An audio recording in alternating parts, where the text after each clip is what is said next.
So this is the Plymouth Charter Commission, the 2021 edition. This is actually the first in-person meeting since the pandemic broke a year ago.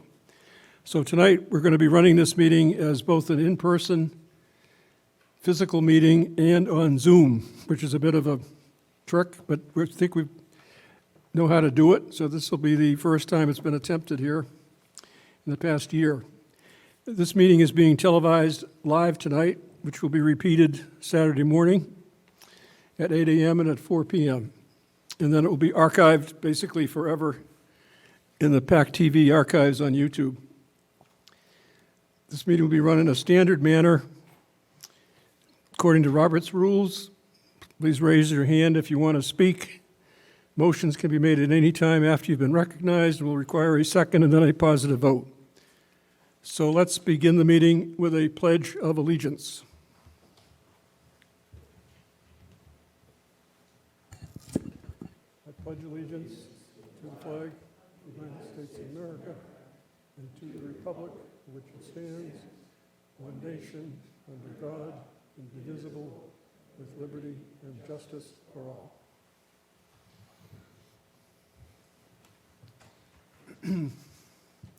Thank you. I'd like to just begin briefly with an introduction of our staff. Our staff is Michelle Turner, and she's an old hand that's worked for 4 different charter commissions and charter reviews going back to 1998 with the Charter Commission and most recently for the Charter Review Committee in 2017 and 2018. She's traveled down this road many times, and if you have any questions on the process or any of the materials we need to use, please just go to Michelle and she'll ask you. She's provided each of us tonight with a pad to write down our ideas as we move forward. The next item on our agenda is the election of a vice chair. You recall at our previous meeting 2 weeks ago, this commission tied with a vote of 4-4 on a selection of a vice chairman. So we have postponed it till tonight. I notice we do have a full commission. All 9 members are physically present. Saying that, I'd like to then open nominations for vice chairman of this commission. I'll nominate Larry Pizer for vice chairman. Mr. Cohan nominates Mr. Pizer. Do you accept the nomination? I do. And is that nomination seconded? Second. Seconded by Mr. Malaguti. Further nominations? I nominate Mr. Brewster. David Peck. So David Peck has been nominated to be vice chair. Is there a second? And David, Second. do you accept the nomination? I accept. Are there any further nominations for vice chair? And somebody would move to close the nominations? So moved. Betsy Hall moves to close the nominations, and that has been seconded. So the 2 nominees are David Peck and Larry Pizer. Do either one of them want to say anything, and then we'll have our vote? Hearing nothing, each have accepted the nominations. Let's proceed to the vote. So all in favor of Larry Pizer for vice chair, please raise your right hand.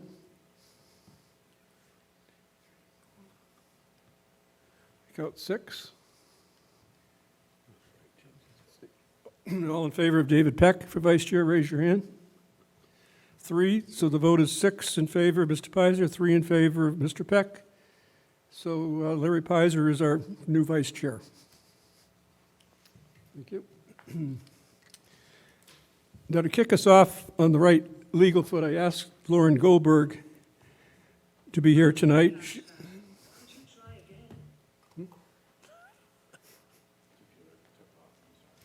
So Lauren Goldberg is the managing partner of KP Law.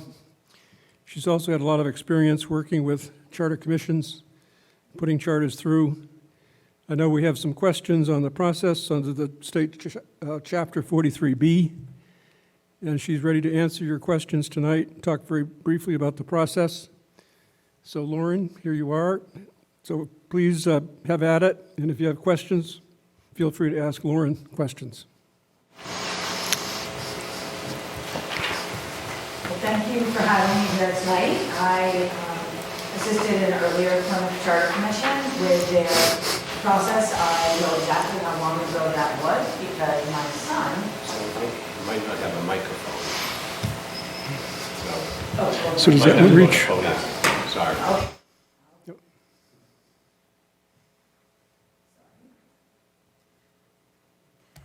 I was just going to say my son is now 13 years old, and I was pregnant with him during that time. So I always joke that he kind of marks a nice space here in Plymouth.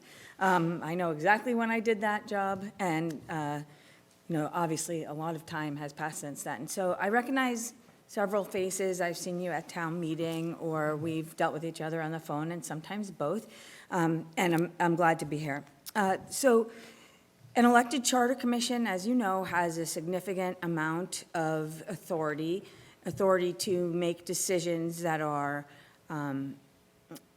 go beyond what an appointed charter committee can do without the assistance of the legislature. Essentially, the biggest or the most important changes that a charter commission has the ability to present are changes to the legislative and executive branches and the chief administrator or manager. So this body is not limited in a way that a charter committee would be in terms of what it can recommend. As you know, you're holding this meeting tonight, you have to hold a public hearing within 45 days. And there's, as your chairman ably pointed out, there's a requirement that it be advertised for 10 days ahead of time. And you're supposed to prepare an initial report no later than 16 months following your election. Just in case you were to fly through this process, there's nothing that requires you to take that amount of time. You can go faster than that or accomplish your task in less time. And it somewhat depends on the kind of review that you do and the way everybody at the table sees things. If people are of one mind, then that's easier and it goes faster. If people have different perspectives, and that's why you're all elected, it usually takes a little longer. So 16 months for a preliminary report. And that preliminary report is essentially your first draft or your final first draft that you want to present to the public. I understand you're going to have many people in to provide input, that too is at your discretion. You can have as many boards, committees, elected, appointed town managers and administrators from other towns, state representatives, the MMA. There's a lot of resources available. But that preliminary report essentially reflects the agreements that you've come to over that time. Then you have another public hearing after that, with the idea being that you'll get some additional input about the proposed charter or the first draft that you've circulated. And typically, that's a good time to kind of take stock of the community's perspective on things, because you really do get a much wider audience. Even when you hold a public hearing, as you know, it doesn't mean that people will necessarily come. But people will certainly, we hope they do, people will certainly be talking after the publication of the preliminary report. So I've seen a lot of important changes made after that public hearing, really for the purpose of ensuring that the public is presented with something they might be comfortable with. And I typically, when I'm dealing with charter committees and commissions, I always say there's really two parts to any charter process. The first part is trying to come up with something that a majority of you can agree to. And the second part is explaining it to the public and why, if it's different, it's better than what you have. And so, as charter commissioners, you really do have two different jobs. The first, more substantive one, and then the second one is being an ambassador, essentially, for your commission in terms of talking to people and being responsive to your constituents. The AG will also look at the proposed charter and provide feedback, and that's another opportunity because the Attorney General sees a lot of charters, and bylaws and has really good understanding of kind of the scope of changes that people make. The Attorney General also typically knows some best practices, so they do their very best to approve any preliminary report, any proposed charter that comes through, but they may say, you might want to look at this, or, some communities have been doing that. It is typically the case that that charter report, the preliminary charter report, is pretty close to a finished product, but as we said, important feedback can be gleaned from that. After that, you are required to provide a final report or to prepare a final report, and it's several months before you wind up at the ballot. So in my experience, that time period is actually kind of a weird lull. It's your 18 months is pretty much in September or November, and then you have all that time till the annual town election to kind of get the word out and explain to people. So again, you can do this job as fast as you like and as in-depth as you like. There aren't restrictions on what you can look at.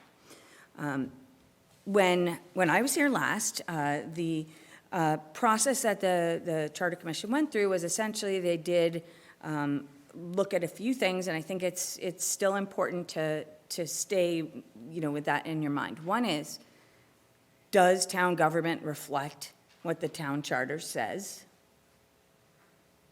Or is town government something else? So, if something in the charter says X, Y, or Z person does something, but really a totally different person does, you're looking at, well, gee, the words of the charter aren't consistent necessarily with the way this is being carried out. Do we want to change it to be more like what's in the charter? Or do we want to change the charter to be more like it? So it is it's interesting to hear from people and then try to absorb all of that with your inquiry into charters and what they look like. Just so that it's clear, there is no statutory town manager form of government. There's no statutory strong town manager like there is a strong police chief or a strong fire chief. The power and duties of a select board, of a town manager, of department heads, all of that is defined by the charter. And it's deemed consistent with state law. A lot of times I hear people say, well, it says that so-and-so can appoint the chief clerk. Anything that relates to appointing authority, confirmation of appointing authority, dividing up of responsibilities, consolidating responsibilities, all of those things are subject to change, and all of them are deemed consistent with Massachusetts law. If you want a quick summary, you can look at Chapter 43B, Section 20, and it actually has a pretty good list of the types of things that can be changed. I've worked on any number of charters since I was here last. There are some best practices, I would say, or things that are popular in terms of charter amendments right now, and it's probably not a surprise. One is to render the charter gender neutral. Another is to name the select board instead of a board of selectmen. To use the word chair instead of chairman. It's not required. However, we have observed that the general court will change any time that someone goes to the general court for a home rule petition for a charter change. They recommend that all of that get changed out, and so it's just something to keep in mind. And if you aren't going to make changes, I think you want to be able to articulate why, and if you are going to make changes, you still will want to be able to articulate why. There's certain constraints in charters, and I'm not specifically talking about yours, when they're overly detailed. So something that says something has to be submitted on day 3 of the second, whatever, Tuesday after, those are really hard things to comply with for practical reasons. So you want to be thinking about this, obviously, in 2 ways. One is there's important decisions to make about the way that things will look, but you also want to make sure that you're not imposing so many requirements and restrictions that actually hampers the conduct of government. So one thing we've seen in that regard is instead of having budget dates in a charter, the town manager is required to publish a budget schedule by a particular date. Again, that allows them to work more collaboratively. As we know, for example, the budget in Massachusetts comes out, the governor's budget exists, but the legislature's budget doesn't exist till much later, and so there was a lot of charters that said a draft budget had to be produced by February 1. And anybody who works in the municipal context knows that is not the right budget to use as a base for your considerations in terms of state aid and that kind of thing. It takes a little while for that to sort out. So rather than impose a deadline that is impractical, you can kind of think about how specific you want to be in the charter and provide some flexibility, but still providing for accountability in terms of process. So those are really the biggest issues that we've been seeing. There's a number of communities whose charters refer specifically to statutes that then change. So then your charter is immediately out of date. So that's something to think about. So for example, 20 years ago, the minimum requirements for public bidding are different than they are now. People that put that public bidding language right into their charter then had to come back and change it. So even though the public bidding laws would have said you can just get 3 quotes, their charter said you have to, issue an RFP or whatever it might be. So that's also something worth thinking about. Are you tying yourself to a particular period of time by, including actual text of statutes in the charter rather than just referring generally and allowing that charter to kind of evolve as the laws evolve? Excuse me. I am happy to provide you with any information, answer any questions. Very serious-looking group. I was at the town clerk's conference earlier. There was a lot of festivity there. So I'm hoping that's, that we all get a chance to enjoy working together. And I think, this community has always been very invested in this process. There are no other communities that I know of. Again, I was talking to the chairman about this the other day, where there's charter commissions on a regular basis. Usually it's really like a once-in-a-lifetime kind of thing. So that's exciting, and it's exciting that people are that interested that they want to participate. I can be available through the chair to answer questions. I can be available to provide examples. And certainly, if you identify something in a charter or charters that you like or you don't like, I can also get you some examples about how that worked in person or connect you or one of you with the right person to talk to in the town that's recently made that change. So I'm happy to do whatever it is that you need. Obviously, my job is to support you. You make the policy decisions. That's why you get paid the big bucks. And, so I will obviously work to take any ideas that you have and make them into something real. If you recall, in the past, there was this whole idea about kind of a super planning board, where the planning board would do all sorts of different things. There's nothing like that in state law, but you guys are not restricted to what's in state law, okay?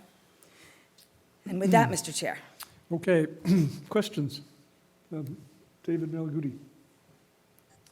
Lauren, I thought I heard you say that there is no official designation of a strong town manager or a weak town manager, because there's no official designation in state law. But I've often heard the terms strong mayor, weak mayor. Is that the same situation? So basically, whatever is written into the charter is what governs, and not necessarily anything mandated by state law. Mr. Chair, through you, absolutely correct. What is in your charter defines the powers and duties of the different town officials. There's one statute that refers to a town manager, and it's an appointing thing. Other than that, there's no reference to a town manager in the general laws.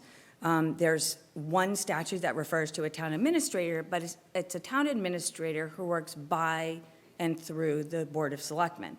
So that person has no independent authority. All of the special acts that you see from other cities and towns, all of the charters take actual authority from one or another individual or body and provide it to another to exercise independently. That's why charters are all different, because what might work here well in Plymouth might not work well in Western Mass. It's really supposed to be a charter that reflects the form of government that you want. And so what are the types of things that managers look at when they are looking at jobs? And, that's also important to remember. You're not talking about any one person or any one person that holds a position now. You're really talking about kind of in a best case scenario and a worst case scenario, have you provided the checks and balances that you might need? So one of the towns that I represent, they have a town administrator. That's the name, town administrator. But she has all of the authority of a strong town manager. It doesn't matter what it's called. It matters what they can do. Independent appointing authority, supervision of all staff, not just people that would be under the jurisdiction of a select board, the ability to make employment decisions, to act as a personnel director, to be able to supervise day-to-day activities, to work with the staff to accomplish the things that the policy-making boards decide. In some places, those pieces stay with an elected or an appointed board, and the town manager or administrator has a smaller footprint. So how much authority goes to the town manager is defined only, or town administrator is defined only by what's in your charter. And anytime people talk about a strong town manager, really you want to say, well, what can they do? And typically in charters, just like in yours, there's a list where, right after the town manager or administrator is introduced, there's a full list of the things they can do. If there's no appointing authority there or anywhere else in the charter for the town administrator or manager, they are not a strong town manager the way that we think about it. Because under the general laws, every board and committee pretty much gets to appoint its own staff. So by taking that authority and moving it, you are creating more authority in a different position. And there are a lot of ways to balance those types of things. So in some towns, they have a requirement that the town manager or administrator consult with the elected or appointed board before an appointment of a department head is made. Some towns, the select board just approves or disapproves decisions made by the town manager in terms of hiring. In others, they reserve to themselves the ability to hire and fire what they would probably refer to as the most high level or the people with the most authority. And, a fire chief, a police chief, a finance director, a town clerk, if they have an appointed town clerk. So those are individual decisions for however you think it works best. But keeping that in mind, that authority, if you don't take it and move it from what it is in the general laws, or you decide to take out something that right now is in your charter and you say, hey, we don't want that anymore, the default is the general laws. So the general laws kind of fill in where things are not addressed. And if you want them to be different, you have to say so. So we'll continue the questions in just a minute, but I want to put a little context on Lauren's appearance and what she's talking to us about. As I explained to Lauren, we needed some overall questions and process answered at the outset, and that's the purpose of tonight. But further down the road in our deliberations, we need to select actual counsel. And I see at that time, we would be interviewing several candidates to be the counsel to help us actually draft the charter. But that comes later. But this is because Lauren's got such expertise that she can answer these threshold questions right up front. So let's continue the questioning. One on this side. Scott? Yes, I was just kind of intrigued by the super planning board concept. More so just because I thought David would look awesome in a cape with Billy as like a sidekick. That was a joke. I'm just making a joke. Okay, other questions? David?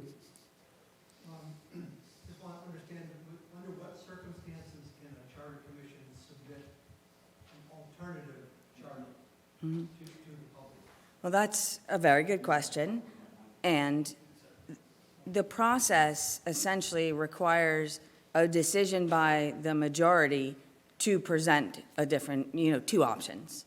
So the minority, if there is a minority, has the ability to prepare a minority report about the majority recommendation, and that goes in the final report. But what is presented to the voters depends on the vote of this body, in my experience. Presley? Yeah, just a follow-up, because I was talking to Pearl, and she said that we can submit to the voters two different options.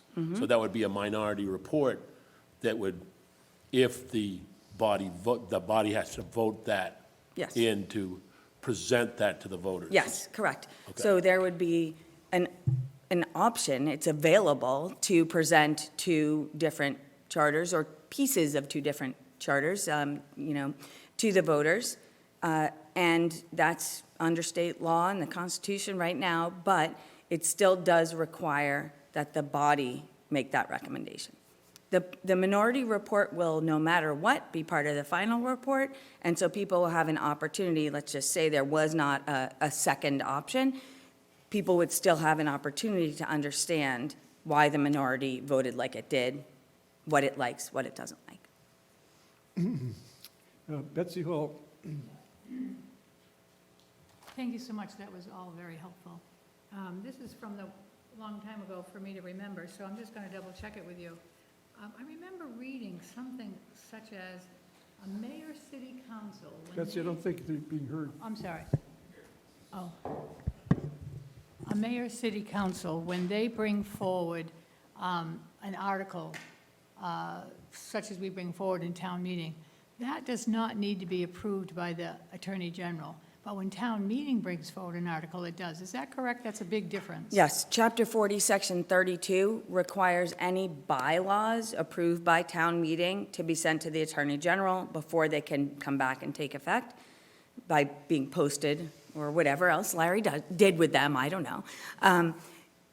But under state law, there is no provision that says that the Attorney General reviews ordinances. And that's why you will see like a corporation counsel or an attorney, a city attorney or something like that, be more involved perhaps in the legislative process because there is no one to back you up. I think one of the best things that, what I've always said is, look, if the Attorney General approves it, we're just going to rest on that. That's already a good argument. So that piece of things is not there, so you need to make sure that things are properly vetted. So there's no input from the Attorney General at all if you have a mayor and a city council? None. Thank you. I should say that there is information from the Attorney General about decisions they make on various subject matters, and so that certainly can, inform a city council. And we do see, let's just say there's some things that are really difficult to write, like a sign bylaw or a door-to-door salesman bylaw. If one passes at the Attorney General's office and it meets that standard, you will see that not only in other towns, but also in cities, because there has been that kind of recognition that it meets the minimum standards. Larry, do you have a question? The last charter that, it was a charter committee. It was submitted to the legislature, and it was passed as, in effect, a state law. If the charter commission presents a charter to the public and it is approved by the vote in 2 years, does that mean that's also, in effect, a state law? Essentially, your charter, whether it's by the charter amendment process in Chapter 43B, which is what we're talking about now, which is also authorized by the Constitution, or a home rule petition, it still sits on top of the general laws with respect to the functions of government. Other parts of the general laws will apply no matter what, like the Wetlands Protection Act. You can't weaken the Wetlands Protection Act by bylaw because it sits, a bylaw is below a law. So it's like there's a hierarchy. And so you can't undo something that the state has done to protect the environment or to protect consumers or anything like that. But you do have the ability to have a charter document that is facially inconsistent with state law with respect to appointing authority, responsibilities, all those things. They're deemed consistent with state law. And interestingly, if you have a special act charter, you can amend it using this home rule procedures process. And if you have a home rule procedures charter, you can amend it using a special act. They essentially are the equivalent because in one situation, the whole governance, state governments is looking at it, but they have also authorized cities and towns to exercise the same authority that they have. So. Also, in the present charter,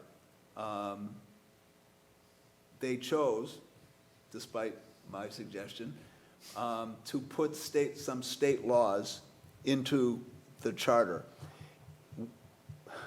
What's the process when election law is changing pretty rapidly right now. What's the process when the state law to which it refers is no longer the state law that's referenced in the charter? Right, so that's a great question, especially you can think of it in the election law context. It's really easy to see that those special accommodations that the legislature has made during COVID are not the same as what it says in the statutes. I mean, if you open up the statute and read it, you could give exactly the wrong advice because it's not the same. You can't even see those changes unless you go and look at a particular special act. So that's one of those things to balance in terms of where the community feels an appropriate line should be drawn. In my example before about Chapter 30B and minimum bidding requirements, if what the charter had said is shall be in accord with the requirements of general laws Chapter 30B, then the charter evolves with 30B. If, on the other hand, it says there shall be 3 quotes less than $10,000, you are stuck with 3 quotes less than $10,000, even if state law changes. So you're essentially adding another layer of administrative requirements. And actually, the perfect example is the open meeting law requires now that you have a very specific meeting notice with, a reasonable person who's looking at it should have some idea of what you might talk about. Back in the day, the only thing that was required was something that said, Charter Commission meeting, place and time. There wasn't a requirement for an agenda. Many communities inserted into their charters agenda requirements. They had to be filed within 48 hours prior to the meeting, and they had to be this, that, and the other thing in them. Well, when the open meeting law changed to require essentially an agenda, many communities had their own agenda requirement that was different. And so they had to comply with both their own agenda requirement and with the state's agenda requirement. And, those are hard things to layer on top of each other. So I guess the essence of my question is, if it's just plain conflict as opposed to more or less, but if you say, if the charter says something that the state law presently says, they change the state law, there's a conflict, but what happens? Yeah. So there's a few areas where the charter will take precedence, and there's a few areas where the state law will take precedence. And being an elections guy, Larry, one of the places is the number of days needed to call for an election, to put a question on the ballot. Right now, that's 35 days, right? So 35 days. If your charter said it was 17 days, I wouldn't be relying on the charter to tell you or tell the select board when to call an election. In the area of elections, in the area of taxes, in the area of criminal penalties, there's a few of it's actually the section 44B, section 7, And it says that Charter Commission has a lot of authority, and charters that are adopted this way can do lots of things, but they can't regulate elections, and they can't impose taxes. So if at some point there is a conflict, the 35 days, for example, I go with the state law because I know that that's defensible, and it relates to other things. And you're looking at kind of the network of laws that apply. It's not just that you have to call it 35 days ahead of time, it's what the clerk has to also do between the 35th day and the day of the election. So there are several communities right now that have different requirements in the charter. They are not as stringent as state election law is, and I would say you still have to meet the state election law requirements. But again, if it was something else, if it was, you had to, you could retire at 65, or if there was an option and you could retire later. Well, if you have it in your charter and it is approved by the legislature, then it kind of stands as an exception to the general rule that you need to go and get permission from the general court to have someone be able to retire, to have someone stay on after mandatory retirement age. So it depends, and it's my favorite lawyer word, it depends on what the circumstances are. You got a question? Lauren, I have a question. You mentioned the open meeting law. Can you give us a very brief summary of how it applies to both phone calls among members of this commission, or between members and members of the public, as well as emails? Oh, certainly. And thank you for bringing that up, Mr. Chair, because it's really an important thing. The open meeting law applies to this body. The open meeting law requires that a meeting notice prepared by the chair be posted at least 48 weekday hours prior to the date of the meeting. It has to have that list of things the agenda items that will be discussed. A reasonable person can look at it and say, oh, they're going to be talking about whatever it is. And that's the 48 hours before. This body, a quorum of this body, cannot discuss a matter unless it is at one of those posted meetings or a posted meeting of a subcommittee. A minority, less than a quorum, can. And actually, it's really funny because just remembering back to the first time I ever came to Plymouth Town Hall, it was not this one, I came with Elizabeth Lane, who some of you may remember, and she was doing a training on the open meeting law. And she got towards the end and she said, so you're prohibited from talking to each other outside of this room. And I thought, oh my gosh, that's not what the law says. Like, what is she saying? And she's like, Lauren, people can't comply with that concept of I can talk to one person, but not to another. I tell them they can talk here, and that keeps them out of trouble. And there is some truth to that. You really want to be careful about your email use. There can be a serial violation of the law if one person talks to another person and another person and then another person. Now you have a violation. Even if, let's say, one person talks to that person, but this person talks to that person, if Larry should talk to Bill, hypothetically, of course, it can spread really quickly past a quorum. What's the downside of that? Well, an open meeting law complaint could be filed. But the way that I like to think about it is, essentially the open meeting law is saying the business of the town should occur in front of the town. And so if there's going to be substantive, significant discussion, it's better for it to be here. Another part of that is that, people are looking to see what decisions are made and they want to know why.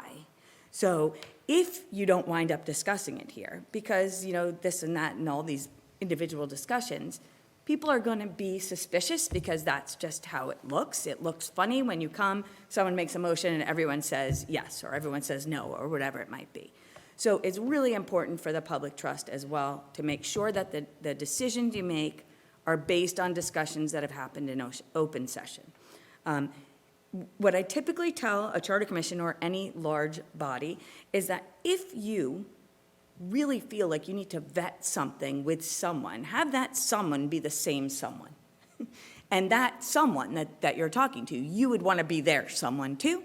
And I know it sounds a little goofy, but then there's no way it goes past the two of you. If you're not talking to anyone else, there's no risk of a violation.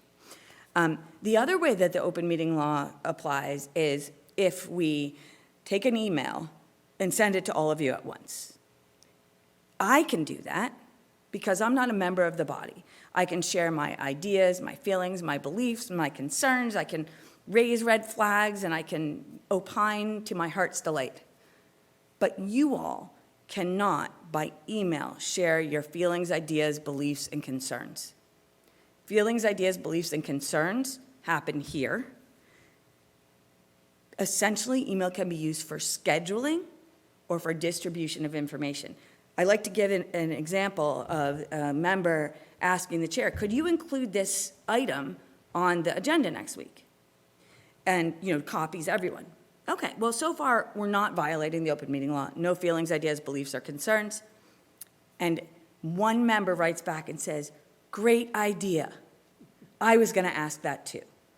Now it's a violation of the open meeting law. So it can be something tiny. And, another thing that can happen is an email can get passed from person to person. Even if you didn't ask for someone to email it to you, it still can create a violation of the open meeting law. So let's just say a constituent gets a hold of an email between a few members, and they email it to you. If you are now the quorum, you have, created this violation. So it's, again, the idea of use of email in the public sector is really more of a practical use. It's hard to call 9 people. It's much easier to say, are people available on Tuesday, or can you start early that day? Those are the types of things. And Michelle can send you anything she wants. She can send, other people's ideas about charters, and she can give you articles, and she can say, this looks really good. She's not a member of the committee. She can send things to you. Again, an attorney can send things to you. A consultant can send things to you.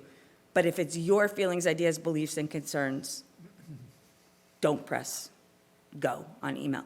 And I always recommend that you view that reply to all button as a flashing red button.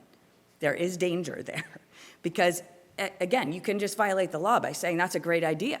So you want to just be on, if you had to pick a way to start off the way that you're going to communicate, better to start with the substance here. Just a few quick other things related to the public records law and the conflict of interest law. Under the public records law, any materials that you may create in your official capacity that relate to this work are public records. So, for example, if people are emailing you with concerns and comments of constituents about the charter process, it is so much better to have a dedicated email address for that. And I haven't talked to the administration, but some towns will create them just for a particular purpose. Other times, people will be using maybe a special Gmail account. One of the benefits of that is of doing it on the town server, is that it's very easy to find if there's a public records request. It's maintained on the town server. We don't need to have conversations. You don't need to go look through every email you sent on your home computer. So one other thing that could be done if you don't want a Gmail account and you don't want to, another town address because you already have one, is to create a specific commission address so that you copy that address on anything that is this work related. Then your email is on the system and you can delete it and do whatever you want with it at home, and you don't have to worry about whether someone will want it and you won't be able to find it. Other questions? Larry? Sorry. Billy keeps getting in the way. I keep leaning in. Yeah, so I'm up to like 4 questions right now, but they're brief questions. I only will do 2. So I was joking.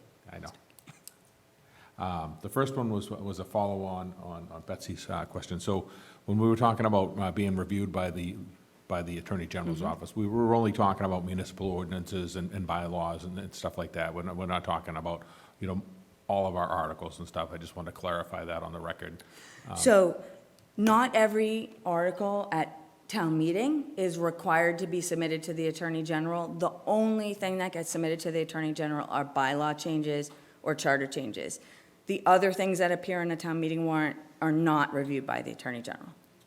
I just wanted to clarify that on Yes. the record. The other one I had was a follow-on to Larry's question, which is when we're referencing state law, it sounds like it's appropriate to reference state law, but I understand Larry's concern, so, because we were on the last charter commission, or charter committee, I should say. So would it be good to include, when you're referencing the state law, some type of, in parentheses, according to current state law or according Yeah. to the current, would that be a good thing to put in? Yeah, and that's a really good observation, and I think that is something, we talked about best practices at the beginning that people are looking at. Some charters have the date of the election in the charter, but there's no state law that allows an election to be moved around if it's in the charter. You can move around a town meeting, but you can't move around an election. And so communities are saying now, well, we should have something in there that says, basically what the governor's emergency order said, which is, if there's a state of emergency, your ability to move an election or to, do whatever is allowed in the state of emergency is protected. So like if we were to just as an arbitrary, if we were to reference 43B, Section 20, or, and then put in parentheses, or current state statute. Well, you'd probably have to do it 100 times, so maybe there's an area where you kind of have the rules for interpreting the charter, and you could put it in there. So there's just one, we could just Yeah, do you one could just do it one blanket part time. of the charter that would kind of assuage Larry's concerns on that. We actually, up until this meeting, we have kind of had some, scheduling emails, group emails and all that other stuff. So should we, those kind of need to be on the record as well. So if we do, and this is going to be my recommendation to the chair, is that we ask the town to create a charter commission email address that we CC on any of our group emails. I don't want to volunteer Michelle as the, Yeah. but if we could, I think we should create a charter commission at plymouth.gov or whatever it is, and then that way, all those emails, even the chain that we've been using for scheduling, we could just forward to that, and that would comply with the public records law, correct? Yeah, and that's correct, and it makes it much easier to find. Again, if you get a public records request for official town records that you created in your official capacity, and shared, let's say, and, those are then a public record, subject to mandatory disclosure upon request.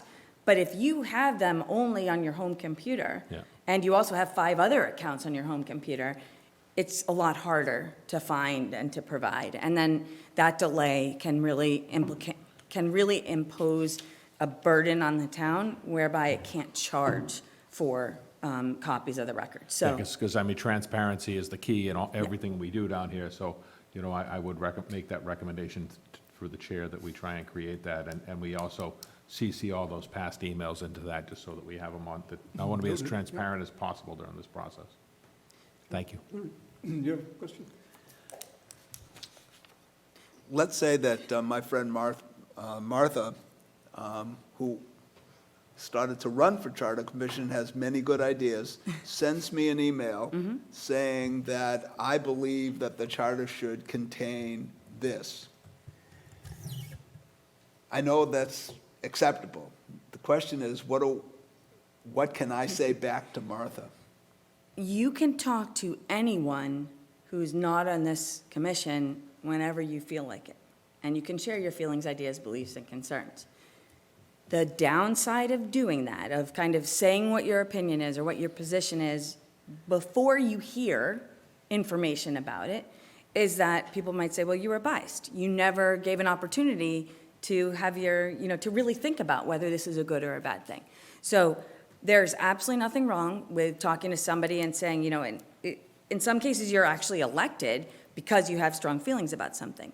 Nevertheless, you want to base your decisions to the extent possible on what happens in here. So you'll hear the pros and the cons about whatever good idea was shared, and you might have been supportive of it before, and you might still be supportive of it afterward, but you listen to the information and the evidence. This is a little bit different than a land use type meeting because you're not adjudicating people's individual rights.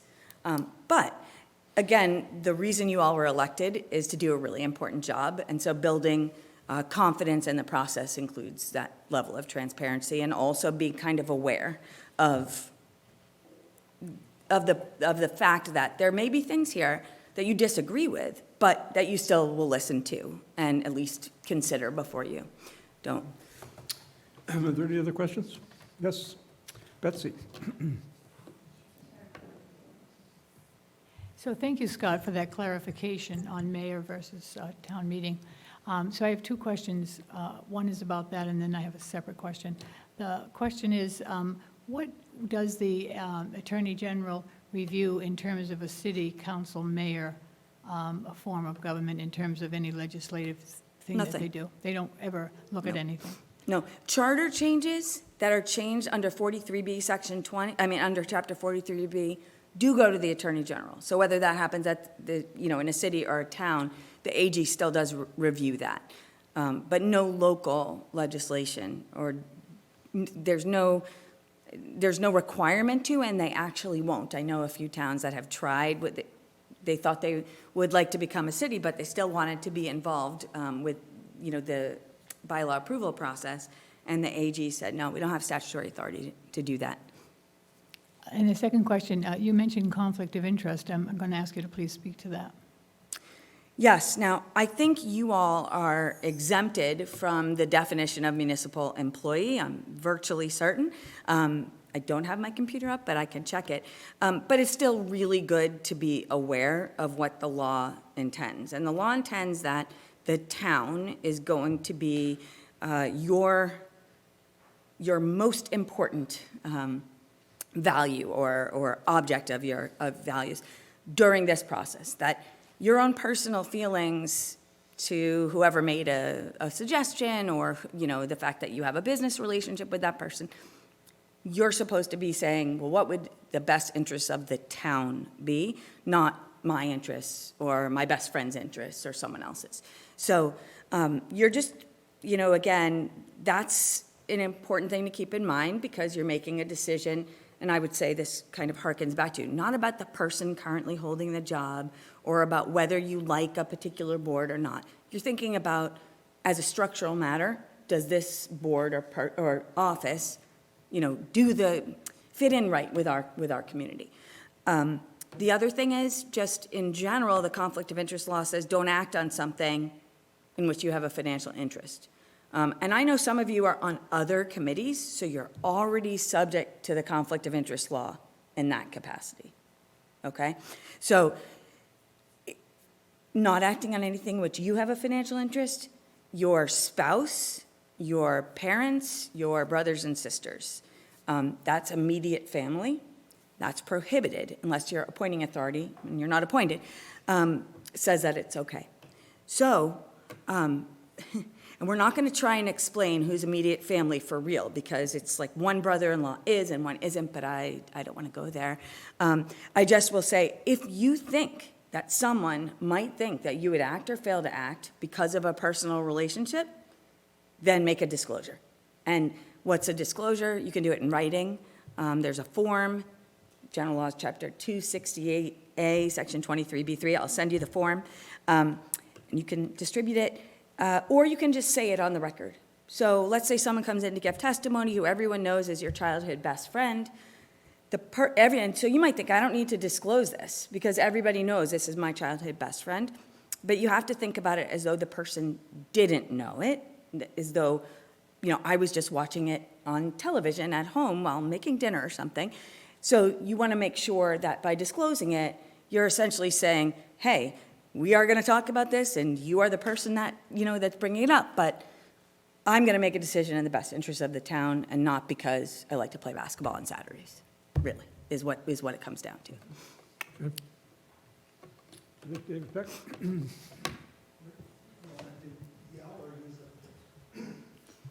I had understood that town meeting members do carry some degree of Yeah. exemption from conflict of interest.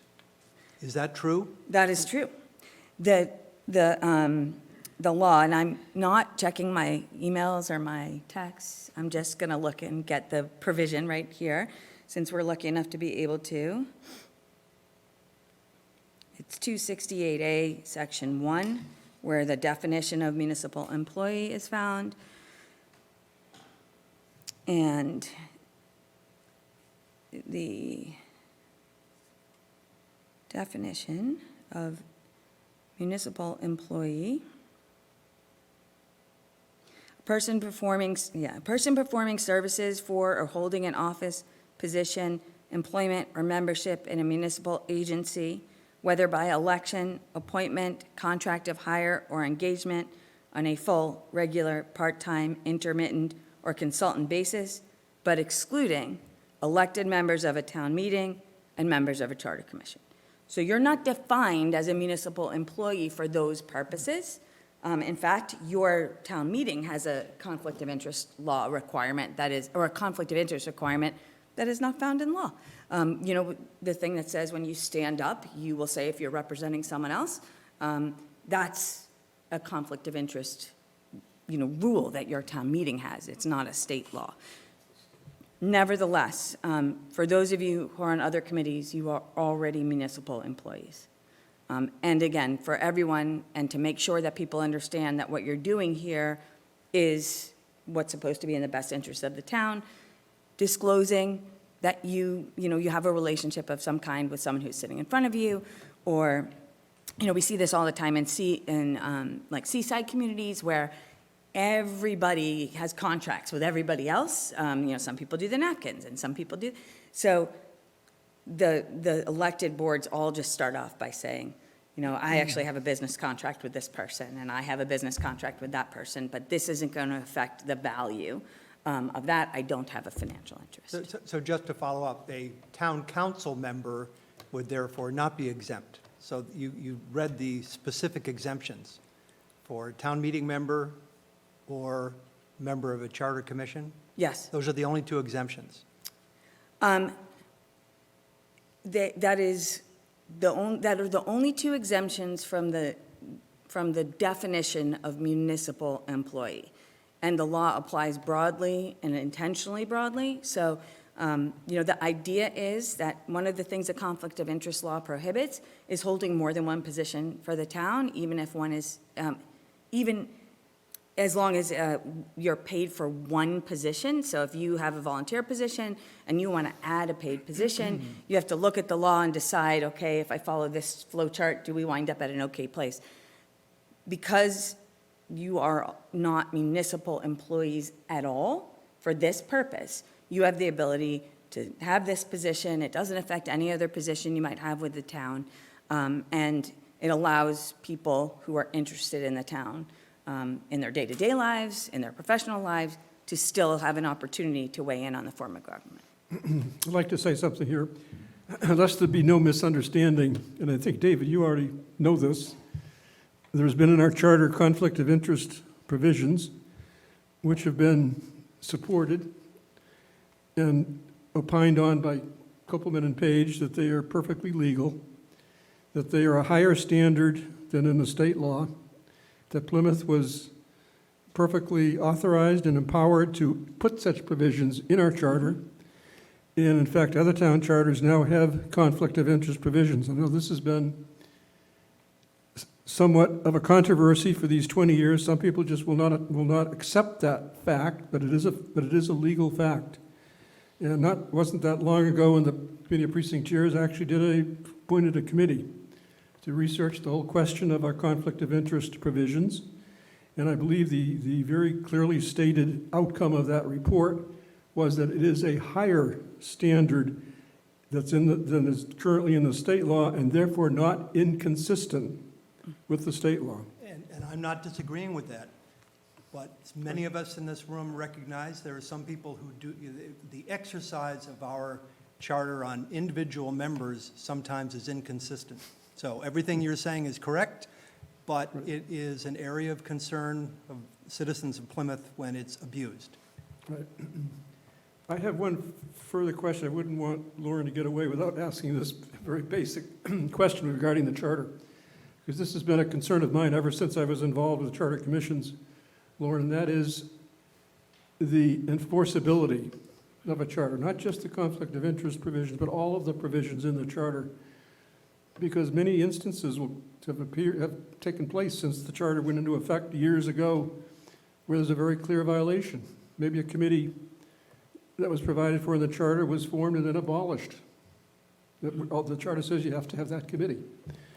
Maybe the master plan is lapsed when the Board of Appeals is supposed to be following our master plan. There are many instances of the charter where it's not being followed. So my question to you is, having expertise in this area, is how does one go about enforcing these provisions that we labor on to put into the charter? You had to ask that question. So there's a significant body of case law that says times of performance directed at government officials in laws are directory rather than mandatory, because it is actually difficult from a practical perspective. We were talking about, the February 1 deadline. Well, that doesn't make sense. So in some instances, it's not enforceable, nor would a court decide that it was. There are communities that have created charter enforcement committees.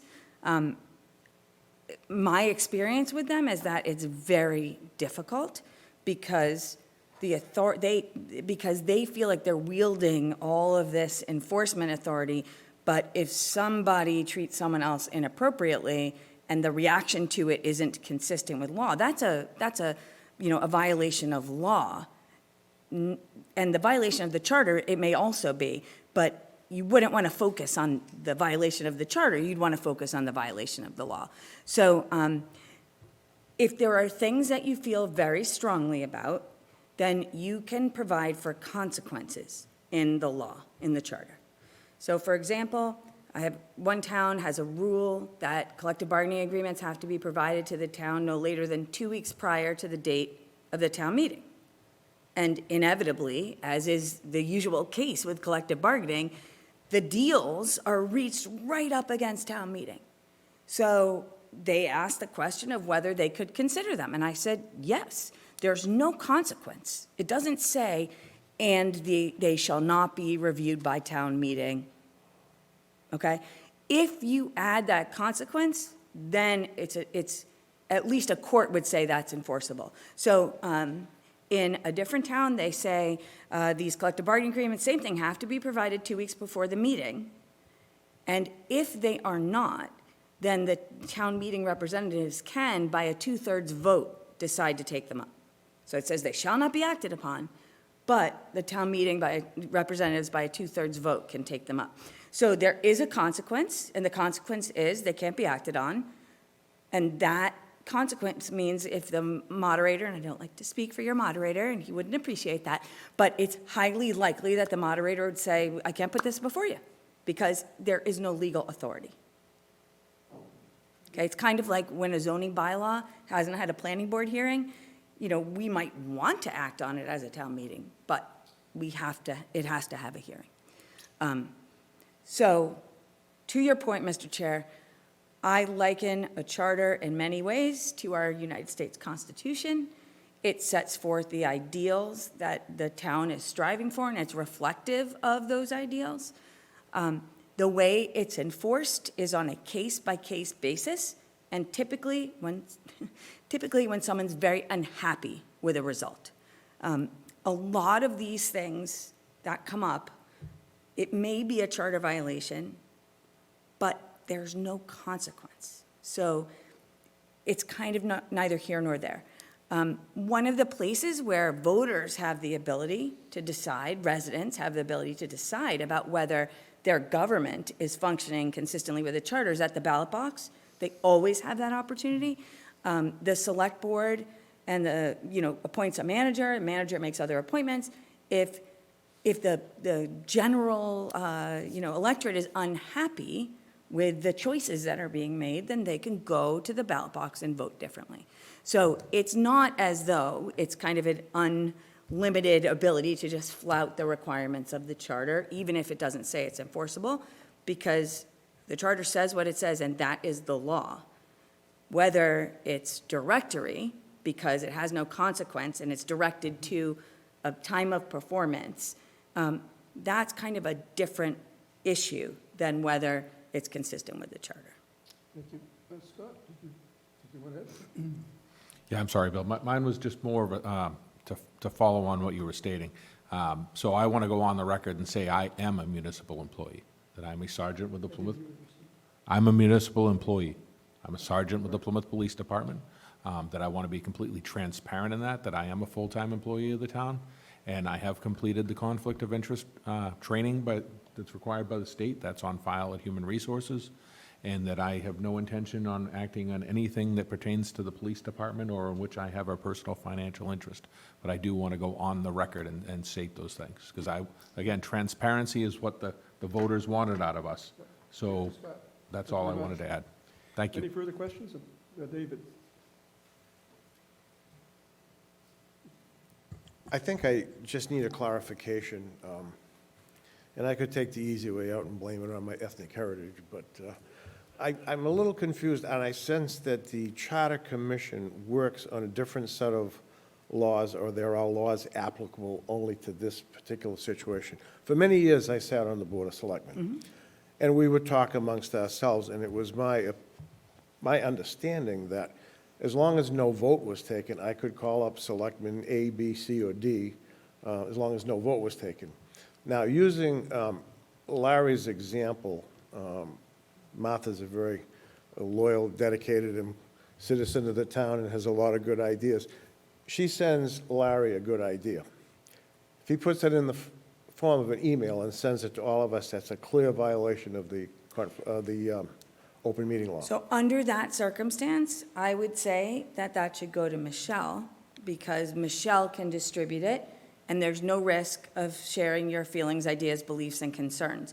And if you wanted it to go to everyone, you could just send it to Michelle and say, please put this in the packet for next week. All right, now how about, going back to my theory of many years on the board, how about if he calls each one of us individually? That's going to be a problem. And Okay. I will tell you that the law has changed a lot. It was revised in 2010, which doesn't seem like it's that big a deal. Good. But there's stuff every year, there's bills every year to change the open meeting law. They never pass. So this 2010 change was huge. And what it did in a very specific way is it took enforcement, which used to be by county. Each county had their own way of dealing with things, and it put all of that power and authority into the office of the Attorney General.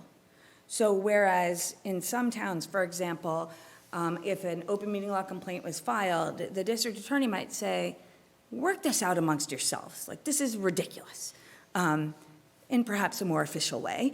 Now the Attorney General is further away from that, and they don't have that understanding of kind of what's happening locally. They have lots of understanding about things going on, but they're not going to know so-and-so's brother and this and that. And so they look at everything pretty much from, this position, so arm's length distance, and if they think there's a violation, they are not hesitant to say so. Even if it's a technical violation, they will say so. So you can talk to people on the commission about feelings, ideas, beliefs, and concerns, provided that it's not a quorum.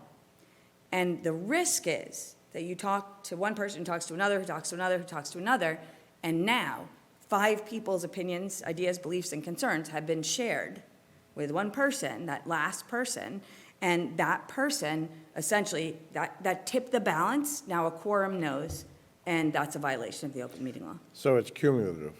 It can be, or it can be all at once. If you wrote an email to everyone and said, I think this is fantastic, what a terrific meeting, we all had so many important things to say, that's a violation of the open meeting law. Unless you also want to post it online, then that changes a little. Thank you. Yes. Any other questions? Thank you very much. Thank Laura, you. appreciate And good the luck. I insights. hope everyone works well and gets things done. Right. I'm going to go home now. So thank you for having you. me. Thank you. So this meeting tonight, I want to say a few words about the in-person and virtual nature of it. This is, again, the first time that there's been an open physical meeting since the pandemic hit. So we were set up to have a Zoom feature if needed. If any member of this panel had elected not to come physically, they could have participated by Zoom, but I see all 9 members are here in person, which is great, so maybe that's going to become just a moot point.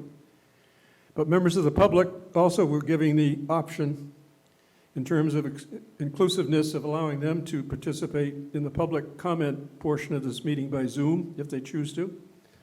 Public comments coming up, we put it in the agenda after the discussion of our agenda items, that they could then weigh in with public comment. And it will be coordinated tonight with the PAC TV folks and Michelle, and anybody who wants to speak from home in public comment will be able to do so by being recognized by Michelle when they enter the Zoom waiting room. And we will coordinate that. It doesn't look like we're going to have a lot of physical participants in public comments, so I don't think we're going to have any great forced pressures of time or over participation. But we're set up to have it both ways. That's why we're calling it a hybrid meeting. Just one thing on the public comment. I'm putting a 30-minute time limit on it. If anybody wants to change that or disagree or whatever, I guess we can change it at the time if we have a lot of public comment, or maybe there isn't going to be much public comment. But if somebody does go on Zoom, they're not going to be able to see this panel. That's the one shortcoming of it. They're just going to be there waiting to be called upon to speak. And they shouldn't try to watch stay on Zoom and try to see what's going on. At that point, if they have no intention of speaking, they should go off and watch it on PAC TV. Because otherwise you end up with a whole lot of participants on Zoom, a lot of little boxes, which makes it very hard to control as a technical matter. But our next meeting is a different type of meeting.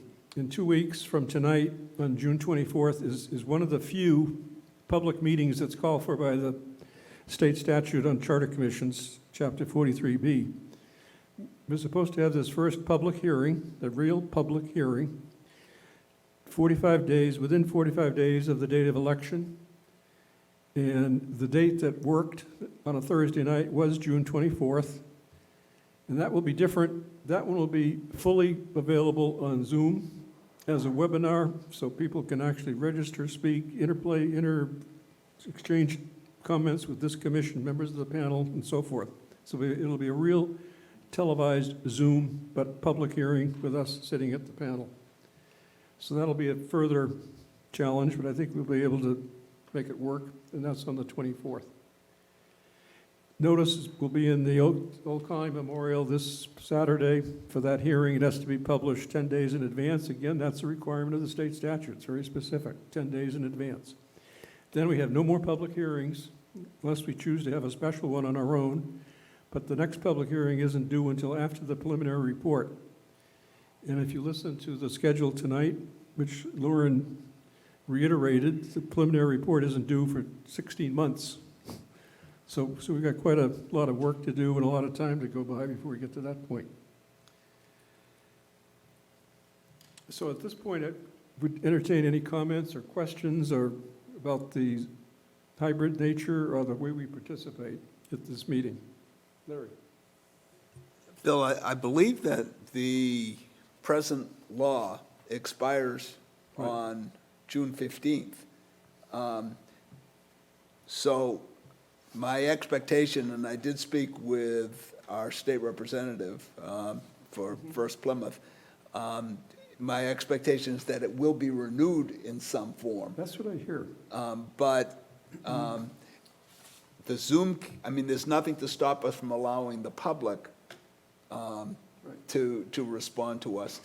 The Board of Selectmen, I believe, have a policy now that says that as long as there is a physical quorum here, a member, or in essence, up to 4 members, can participate at a distance. It's up to this group to decide whether or not it's willing to accept that.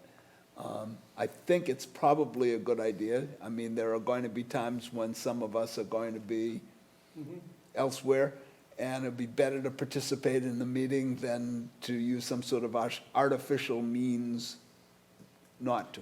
Yeah, I mean, I think, I'd like to hear everybody's view on this, but my own view is that if we can do a physical meeting, by all means, I think we should be meeting in person. If the governor extends the legality of the virtual sessions for another 60 or 90 days, as he's probably going to do it, then we basically have the option of meeting in person or meeting virtually. And I just think that if we get down to where we're meeting virtually, and I've read the arguments of why it's so better to meet virtually because you don't need a babysitter and all that stuff, I still think something's lost in the process of what we're about and how we're supposed to be doing this in public. And it gets kind of a crutch if you can do it from your sofa. I guess I may call it old-fashioned, but I think physical, in-person meetings are the most democratic way to go. Bill? Yes? I completely agree that we should focus on physical and in-person meetings. The only caveat I'm going to say is Zoom. I was actually able to participate in a redevelopment it was a Historic District Commission meeting from Universal. We were at Universal on vacation, and I wandered off into a corner and actually went through the whole meeting on my cell phone on Zoom. And it took them about a half an hour before they asked why there was a roller coaster behind me. But I think that, that technological ability, if we're physically incapable of being here, like I was in Florida, but I really wanted to participate in the meeting. So I like that option, but I think that we should meet physically Yeah, I in think Larry person expressed it as well. much as If possible. somebody's out of state, like in Florida, and the only way they can participate, and that's why we have a Zoom option. So you would participate by Zoom, the rest of us would be here, but you'd be part of that meeting. Right, so I think that's a good way to handle it. I have a question in that regard. I'm not clear whether or not the town or committees have adopted the ability to have remote participation regardless of Zoom. That was always an option, whereas you could call in and be part of a meeting. So that's a third wrinkle, but I'd like all 3 to be available. As Mr. Vecchi said, I did several candidates' nights and other Zoom meetings from a houseboat in Florida just a few weeks ago. So I value that option, and I think that especially for the residents that are interested in this, any means necessary to get their participation is important. So I'm definitely in favor of a hybrid. I hope that they'll allow that, because I think it just means more So I guess we transparency. could get 3, one would be all physical, or 2 would be all virtual, and 3 would be the hybrid. Is that All right, the let me see, yeah. So there's physical only, Right. there's the hybrid physical and /Zoom. Yep. And then there is the option of being able to just call in as a member of the board and participate. My understanding was, as a reporter, I was always, some people would assert that they could do that, but I think it's something that has to be either the vote of the select board or the vote of the individual board to allow that. I'd like to look into that. That may be a feature for the charter. You can Like to start see what research. might be going on there. Any other discussion on how we meet? That seems to be a consensus that we'll continue to meet physically if we can. All right, next item on the agenda is number 6 on my agenda, which was to put out there an idea, an out-of-the-box idea for charter changes. Wild idea. If it doesn't have to be wild, it could just be a good idea. But I mean, if we can think of things kind of in the back of our heads, it makes this job a lot more fun, more challenging, get creative. It's not as ministerial or plotting if we got some radical things we can do with the charter. So I'll mention mine, and then we can kind of go around and see what each of us think. My idea feeds into the whole prospect of trying to increase the level of municipal voting at our municipal elections, which are absolutely miserable, disgraceful, when the record is so low. I'd like to see what we can actually do to increase the number of folks that vote in the municipal election. And one thing I've been researching is how much discretion and how much room towns have to actually institute favorable, aggressive, proactive voting laws like early voting, Sunday voting, drive-by registration, all of the sort of things that some of these states are passing laws in the opposite. Actually, every one of them would be the opposite, to restrict voting. And I would take each one of those, take the other side of it, which would be to promote voting, and see where Plymouth can do this within our legal constraints at the state level. Now, the state, as Lauren said, it just has that one little thing, we can't regulate elections.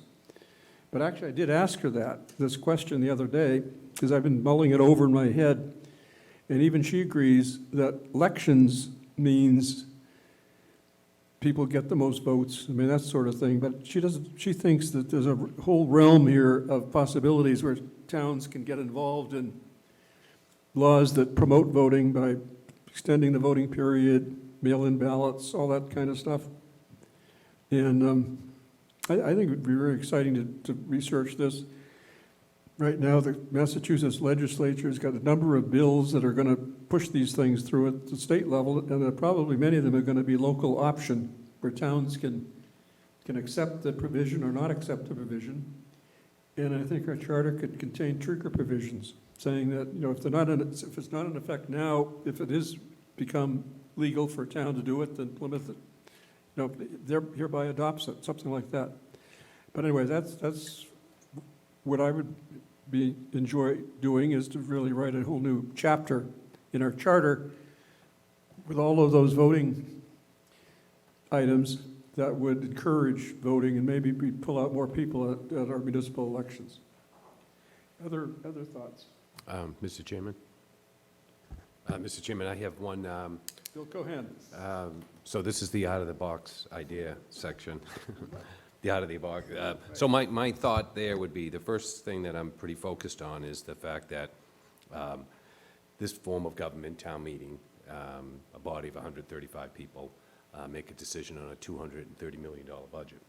They have a finance committee that's advising, that's appointed by one person. That there are 15 people on a committee overlooking a budget of that financial size for 60,000 people. I think that we need to re-examine that process. And one of the things I'm going to be pretty focused on is the idea of changing the relationship with FinCom and town meeting, making it more interactive, more knowledgeable. Right now, town meeting members are appointed by the moderator, and they are different people from different aspects of the community. I think that if town meeting is going to take the responsibility of voting on a $260 million budget, they need to be intimately involved in building that budget over a 6-month period of time. The town, when it builds a budget, begins with department heads, a town manager. The finance committee has subcommittees. They interact on this level. All of this information eventually comes up at a meeting, and it takes the form of documents that are presented to town meeting members. I don't think that's an effective way of transferring the information. I think you need to have town meeting members actually involved in that process when they're building the budget, and they're hearing the subcommittees, they're hearing the presentations by the department heads. This information is then compiled, and then it's advised to town meeting. But when we go to vote on these issues at town meeting, now I have 15 people in the room, that if the finance committee was made up of town meeting members, 15 people, now that when we went to debate the issue at town meeting on a certain subject, I'd have 15 people in the room that had been involved in this budget process over 6 months. So we wouldn't end up fighting about a lawnmower at town meeting, we'd fight about something more in-depth. I think that at a certain point in time, when our budget gets so big, that it's, you can look at other legislative bodies and how they vote on their budgets. They participate in that budget building process. So when it gets to the floor and it is voted on, there's a high level of debate. So I think there's something that we really need to look at on the finance advisory capacity and how that can be more interactive with town meeting. So let me suggest, just before I take another one, Michelle, If you don't have all the details like that Bill just gave you, that Bill would give you those details? Because I don't think we want these ideas to get lost and forgotten about, 6 months from now. You're recording it anyway, right? Because there's a lot of good thoughts here, and we don't want to lose them. Who's next? Looking at this side, David. Well, I'm thinking strictly of the structure of the present system. I would like to see, especially in the light of the fact that with the new census, I don't know what we're going to have for precincts. We have 15 now, could we have 16, 17, 18, who knows? I think we need to cut down the number of members per precinct, and I would just suggest 5. That way there, if you went to 17 precincts, you'd have 85 members. Town meeting members. Yeah. If you went, if you went under the existing system, if you had 9 per precinct and you had 17 precincts, that's 9, 7, 6, that's 153 members. It gets very cumbersome. So I think we need to cut down. And when I use the number 5, I also have another, I have a motive, because I think they should serve 5-year terms and 1 would be elected per year. That might eliminate the possibility where you have all these open seats. You have 4 open seats, but only 2 applicants. So that's one thought. And the second thought that I want to entertain is the executive branch. Having sat for many years, going back into the early 80s on the Board of Selectmen, every charter change seems to diminish the powers of the board and put more and more authority on the town manager. And I think some of that balance needs to come back to the board.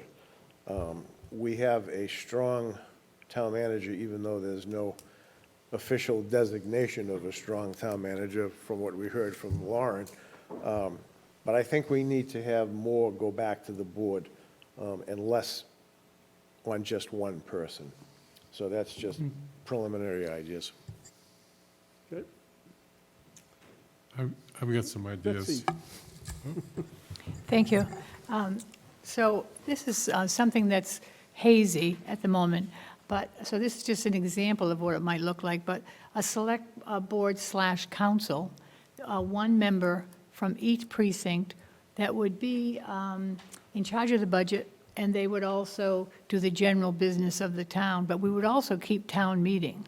And town meeting member, however members we have, would be in charge of bylaw changes, zoning changes, any land coming out of conservation, things that are major changes for the town that are going to affect the character of the town and how we live in this town. So I'm thinking about something that would be, I wrote down select board/council, because it'd be 1 person from each precinct.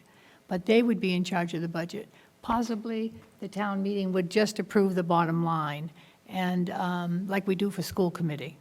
So I'm just hazy on what this is going to look like. But I would like to retain town meeting, but I do think we need a more nimble, perhaps, and even larger select board, so that we're representing every every precinct in the town for that. And the second thing is that we elect our Conservation Commission and our zoning board. What was the second thing? We elect our Elect the Conservation Conservation Commission and zoning board. Okay, Betsy, thank you. Frank? Yes, I'm glad we're in the wild and crazy. I'm going to list 5 different things. Actually, some of them have been reflected in some of the previous comments. One of the things that I'd like to see is a greater linkage between our master plan, our zoning regulations, and the charter. I don't know how to accomplish that. I just think that sometimes we have wonderful ideas, wonderful committees, and they don't seem to be in sync. We're not moving together in one direction, and then because of that, we're kind of, just wandering about, not accomplishing things. That could mean new regulations, could mean new charter requirements, could mean new standing committees, what do you know? I've said this before, and it seems cutesy, but we all want to get more participation in the process, in our, whatever the form of government, whatever, the elected boards. We're not getting enough participation at those important elections. I'd like to have somehow built into our charter a requirement that there is some kind of annual event where we celebrate, explain, educate on the form of government we have, explaining its processes, highlighting major events and activities, voting dates, polling places, encouraging participation, emphasizing the positive aspects of participation. It's amazing to me how little people know about how this government works. And I think that's always a major impediment to participation. When people are not sure how things works, they don't want to show their ignorance, they don't participate. We've got to be far more proactive about educating people about the process. Getting into the structure, and people have mentioned this kind of a thing, I was thinking consecutive term limits on elected officials. 2 terms for planning, 3 terms for the select board, 3 terms for town meeting rep, and that after the max of consecutive terms was reached, the individual has to take at least a certain time off before they can run again. Now, I think we need to churn a little bit and get new people into positions, new ideas. I mean, I've always been somebody that loved this form of government and appreciated people that have been here a long time for what they could bring with their experience, their knowledge, how far back they reached. But if you look at the average age of our town meeting, it's probably my age, retirement age. So I'd like to see younger people, I'd like to see it turn around more. I also am really radical about voting. People have mentioned that already. 15 precincts, 150 precincts. I'd like to see kiosks. The technology is there in every neighborhood. I'm not kidding about 150 polling places, so that no matter if you have a town meeting, your precinct rep, he's actually representing a neighborhood. He's actually there. He's somebody from your neighborhood, not some faceless person. People don't know who their town meeting reps are, and they don't really represent the community. Some of these precincts, some of them are spread out. I'd like to see increase in polling places. This town, little speech here, should be so proud of its role in the formation of our form of government in the country. The Mayflower Compact, the Constitution of Massachusetts, all of these things are the foundation for our national constitution. We should be setting the example of voting and of polling places and of pride in voting. And I think we should be so aggressive in that regard. And then I think it becomes even a tourist thing that we're doing this in a radical way. Excuse me for going on. And finally, Betsy was talking about some kind of change in maybe a council/select board. I think that we have the committee of precinct chairs. I'd like to give them more authority to act on an emergency basis, to approve certain expenditures, convene special town meetings, so that other things like that. Oh, and one other thing. In the event of a select board member leaving before their term is finished, I'd give the COPC the authority to choose one of their own to fill until the next town election. Those are all ideas. Thank you. Good, thank you. Further, yes, Larry. I like Frank's idea, but that last one, state law, is very specific. I think this relates in a way to what David was saying, but the interaction between the town manager and the select board is manipulated in some instances to obfuscate what the result is going to be. And it seems to me that one of the things that we might try to accomplish is to say, it's clear, the select board, 4 members of the select board can terminate, the town manager, but that's kind of a nuclear option. But when there are negotiations, who's really negotiating? If the final decision is by the select board, is the town manager reflecting the town manager's viewpoint, or is the town manager reflecting the select board's viewpoint? And I think and you said out of the box, it might be possible to clarify a system in which we can say which of those options is possible. Good. Wrestling. Yeah, what I'm hearing and what I've heard from the public is, that town meeting is a little cumbersome. I'd like to see, it toned down to 3 town meeting members per precinct that meet 4 times a year. And I'd also like to see the COPC get a lot more, guts, and I'd like to see the selectmen, FinCom, and moderator all taken over by the COPC. The chair of the COPC could become the moderator, meeting like two weeks, every other week. Still have a town manager, but I think that, if you get a town meeting that's a little more nimble, that can, meet more often. One of the biggest problems I have with our current form of government is town meeting can approve a $3 million project. Once that project leaves town meeting, there's nothing that town meeting can do to see where that project has gone. And I use Stevens Field as that example. Stevens Field was given millions of dollars and then lost because nobody's saying, where are we on this? How can we make it better? Oh, you've got, the EPA doing this and this and this.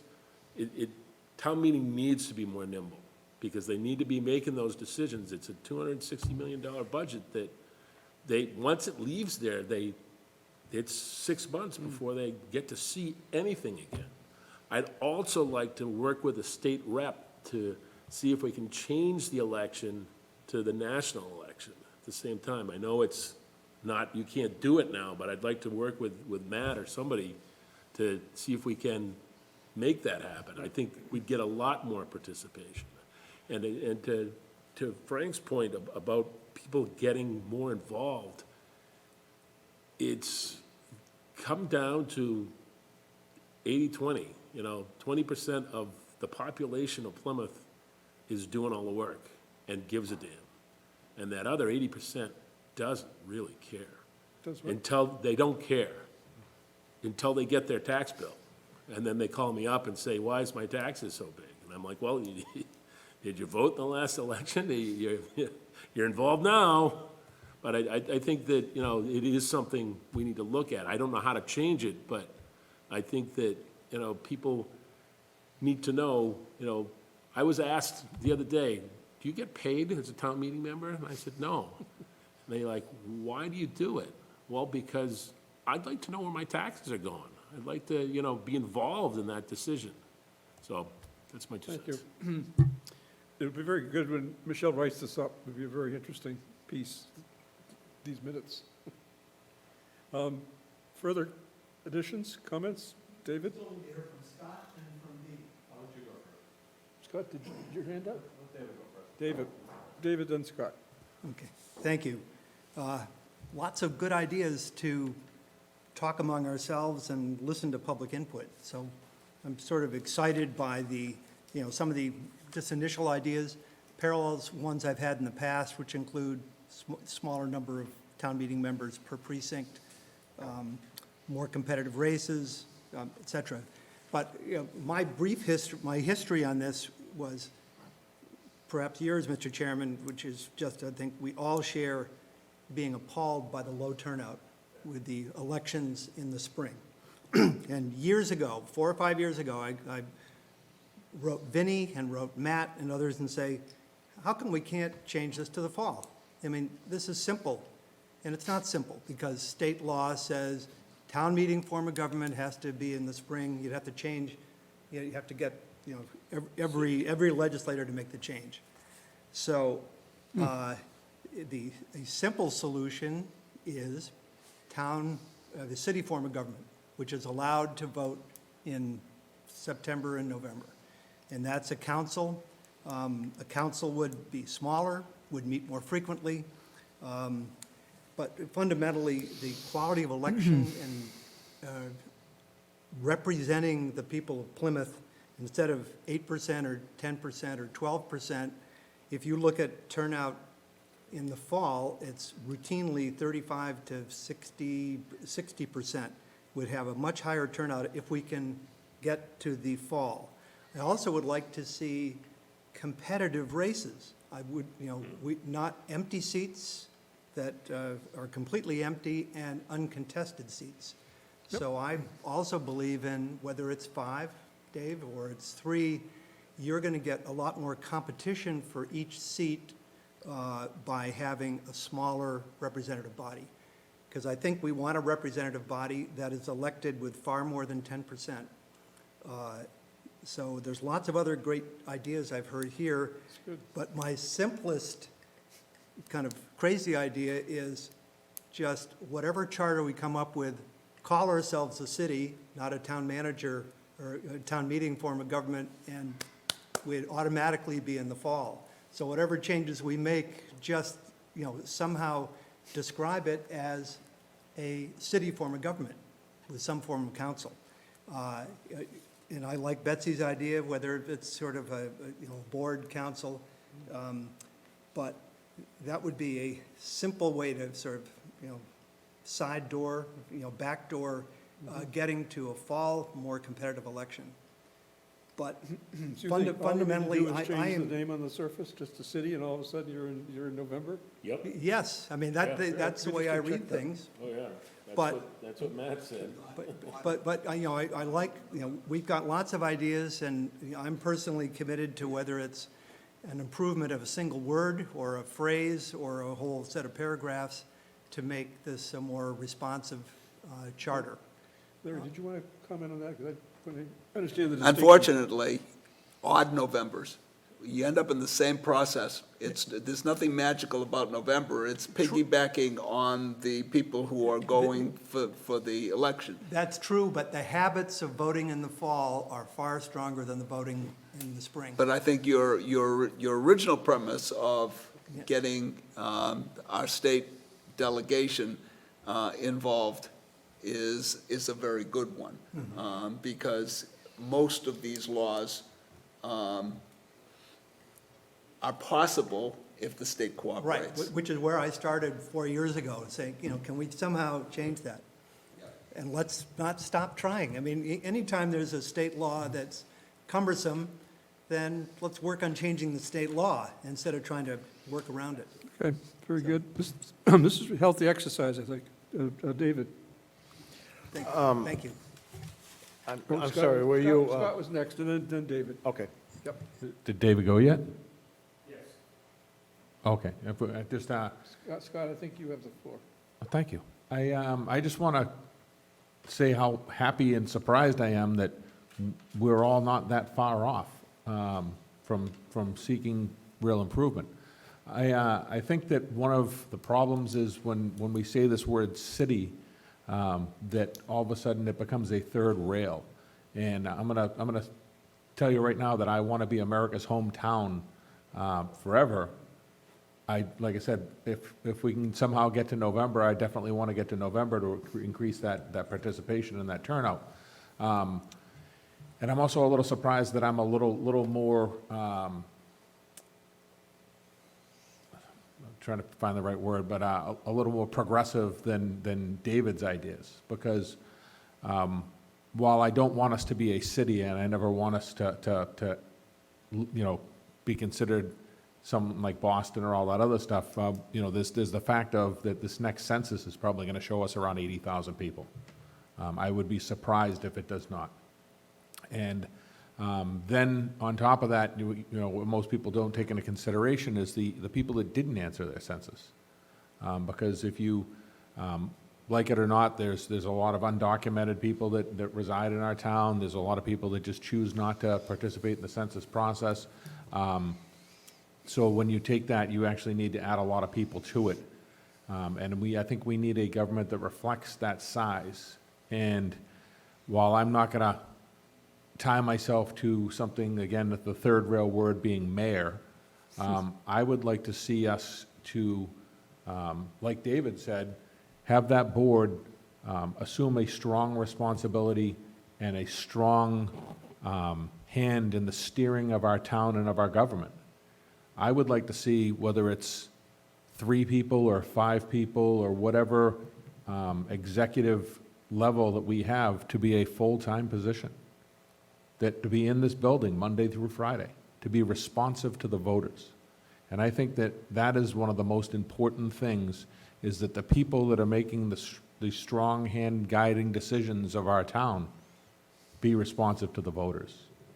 And I think David's right on par with the fact that our select board needs to step up and assume a greater responsibility in the steering of this town on a day-to-day basis. And that's why I kind of surprised a lot of you with my select board nomination papers tonight.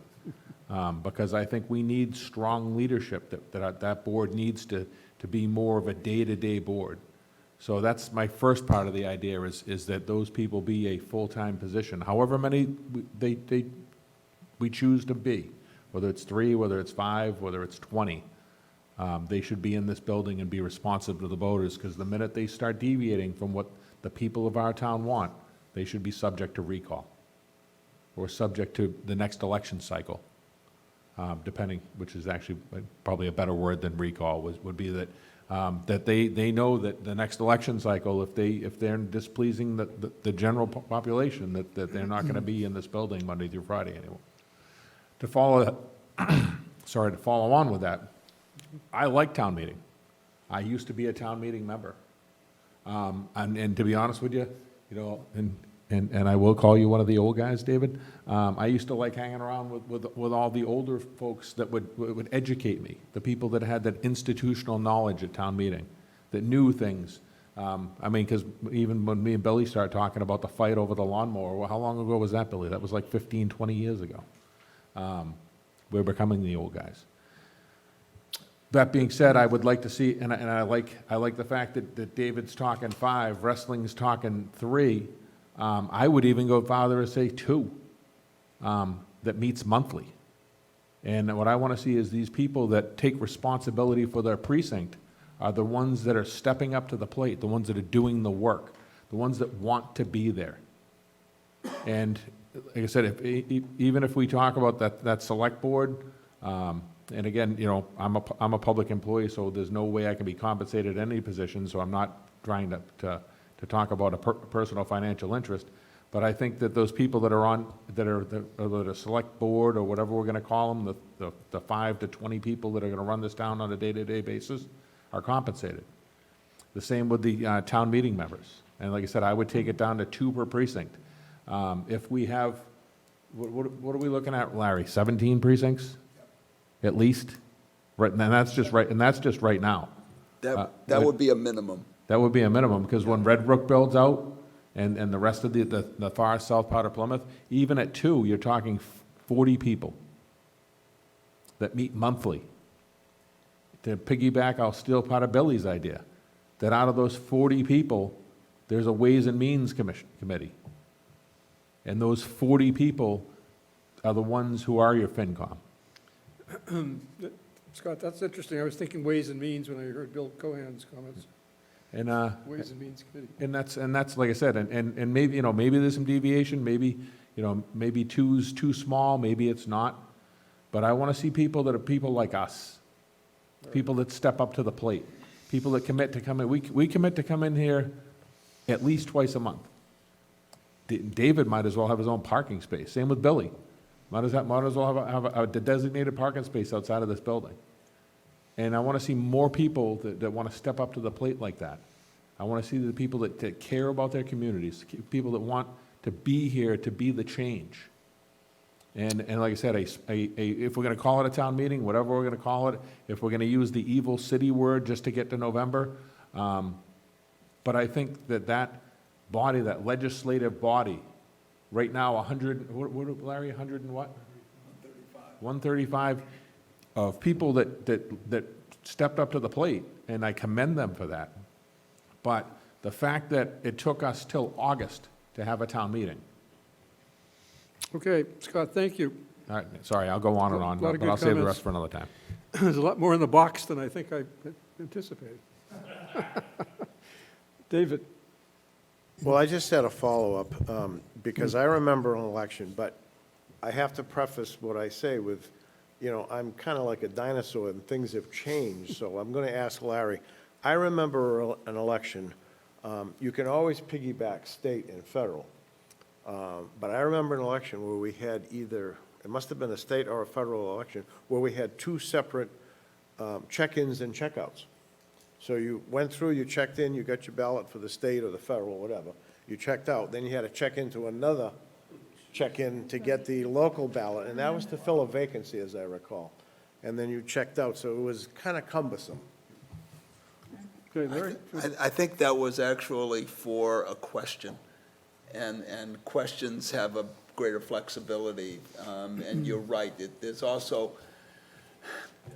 it is possible to piggyback a vacancy, but it's not possible, that there is such a thing as the annual town election, or even annual city election. That's a specific term, and those for towns have to be between, I think it's February and June, and for cities in odd years, in November, so that the idea of really piggybacking, and the question is whether, there's a whole lot of questions, we'll get into that later.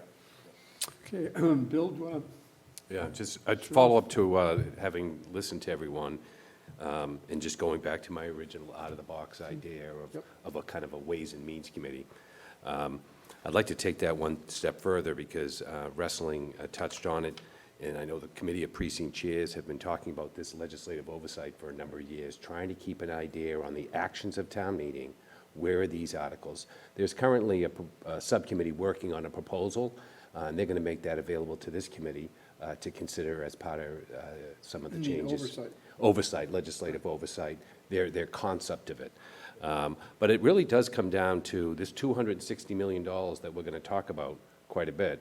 Town meeting may do its due diligence, have its debate, vote, but now there's a whole other process that takes place. Now, in the 19 years I've been implementing the Community Preservation Act, I go to town meeting and I make a presentation on an article, and that's 1% of the work. Getting ready for the caucuses, getting the briefing books ready, going to town meeting, doing the PowerPoint, going on and on, tormenting everybody with my long presentation. But that's just a small part of it. After that, there's this whole elaborate internal due diligence that has to take place on behalf of the town. So you're going through the procurement office, and that's another big focus that I have. Part of this Ways and Means, and part of this idea of town meeting passing articles, is having a procurement office that's modernized to the 21st century, where it's getting these articles from town meeting and processing them quickly, getting them to bid, getting them on the central register, getting them processed to the building committee. We'll get a bigger bang for our buck, and we won't have all this money sitting around in accounts and questioning why hasn't Stevensville been done. So that legislative oversight that we're looking at is connected to this Ways and Means, which is connected to procurement. It's how we decide what to do with the money and how quickly we spend it. It's interesting, when the precinct chairs came about in the early 2000s, I think we thought at the time that the precinct chairs would function actually much as a sort of a prototype council. I think that was my thinking. I remember at the time, and it's interesting to see how it's developed. I mean, one of the things that you've suggested is oversight. I know they've been moving kind of slowly in their development, but that was to kind of give the town the flavor of a group of 15 people sort of running things. But I think they haven't nearly expanded into the areas of authority that they should and could. And being on the COPC, it's interesting to watch the dynamics of that group, because there was, myself and a couple of other members really started to get COPC to see, we need to flex our muscles. We need to say, we need to bring Bill in and say, what's going on with Stevens Field? I don't want to pick on Bill, but it was interesting watching that dynamic of, there was a bunch of members who started to say, well, what can we do? And then we started to say, well, we can sit there and say, where's this money? You know, where's it going, and what's it been doing? And it was interesting watching that dynamic, because they started to use what they had. So let's go on to the next item, because one of the things we all said very strongly during the campaign was our initial function is to hear from the citizens, let anybody speak, let literally anyone come in with their ideas. So that is the next item on the agenda, just to hear how you want to go about this. It seemed to me, when I just made a couple of notes, that we basically have three categories. We have town officials here, like the town manager, the finance department director, department heads, and chairs of the committees. That's our own group here in Plymouth. We have officials from other communities who have made recent charter changes, and I listed several of them here. Weymouth, Braintree, Framingham, North Attleboro, and also I'd like to hear from Barnstable. And then we have other towns that have enjoyed long-term town meeting charters, such as Brookline and Arlington and Natick. So there are a number of these other towns which may be able to offer us something. So that's the second category of people I think we should invite in to hear ideas from and answer our questions. And then, of course, the third category is citizens, just anyone in Plymouth. Come to our meetings, like tonight. Like I see, we have a fellow town meeting member from Precinct 12 here. And another very interested citizen, but this room should actually be full, ready for public comment. And maybe there are people in the waiting room, and I'm going to ask Michelle in a few minutes if there are people in the Zoom waiting room. There's one. Okay. But we do want to listen to the people. And I think that here it is, mid-June. This is really our assignment between now and Labor Day, certainly, and maybe beyond that, is to try to get as much input as we possibly can to put some flesh in some of the ideas that we just throw out there ourselves. So how do you want to do this? Looking for suggestions to who Michelle should send invites to. Maybe we should, on a particular night, combine these groups, maybe have a town official and somebody from a different town, as well as, of course, we can always want to hear citizens. And we just send out sort of series of serial invitations until we have canvassed the waterfront. Any thoughts about that?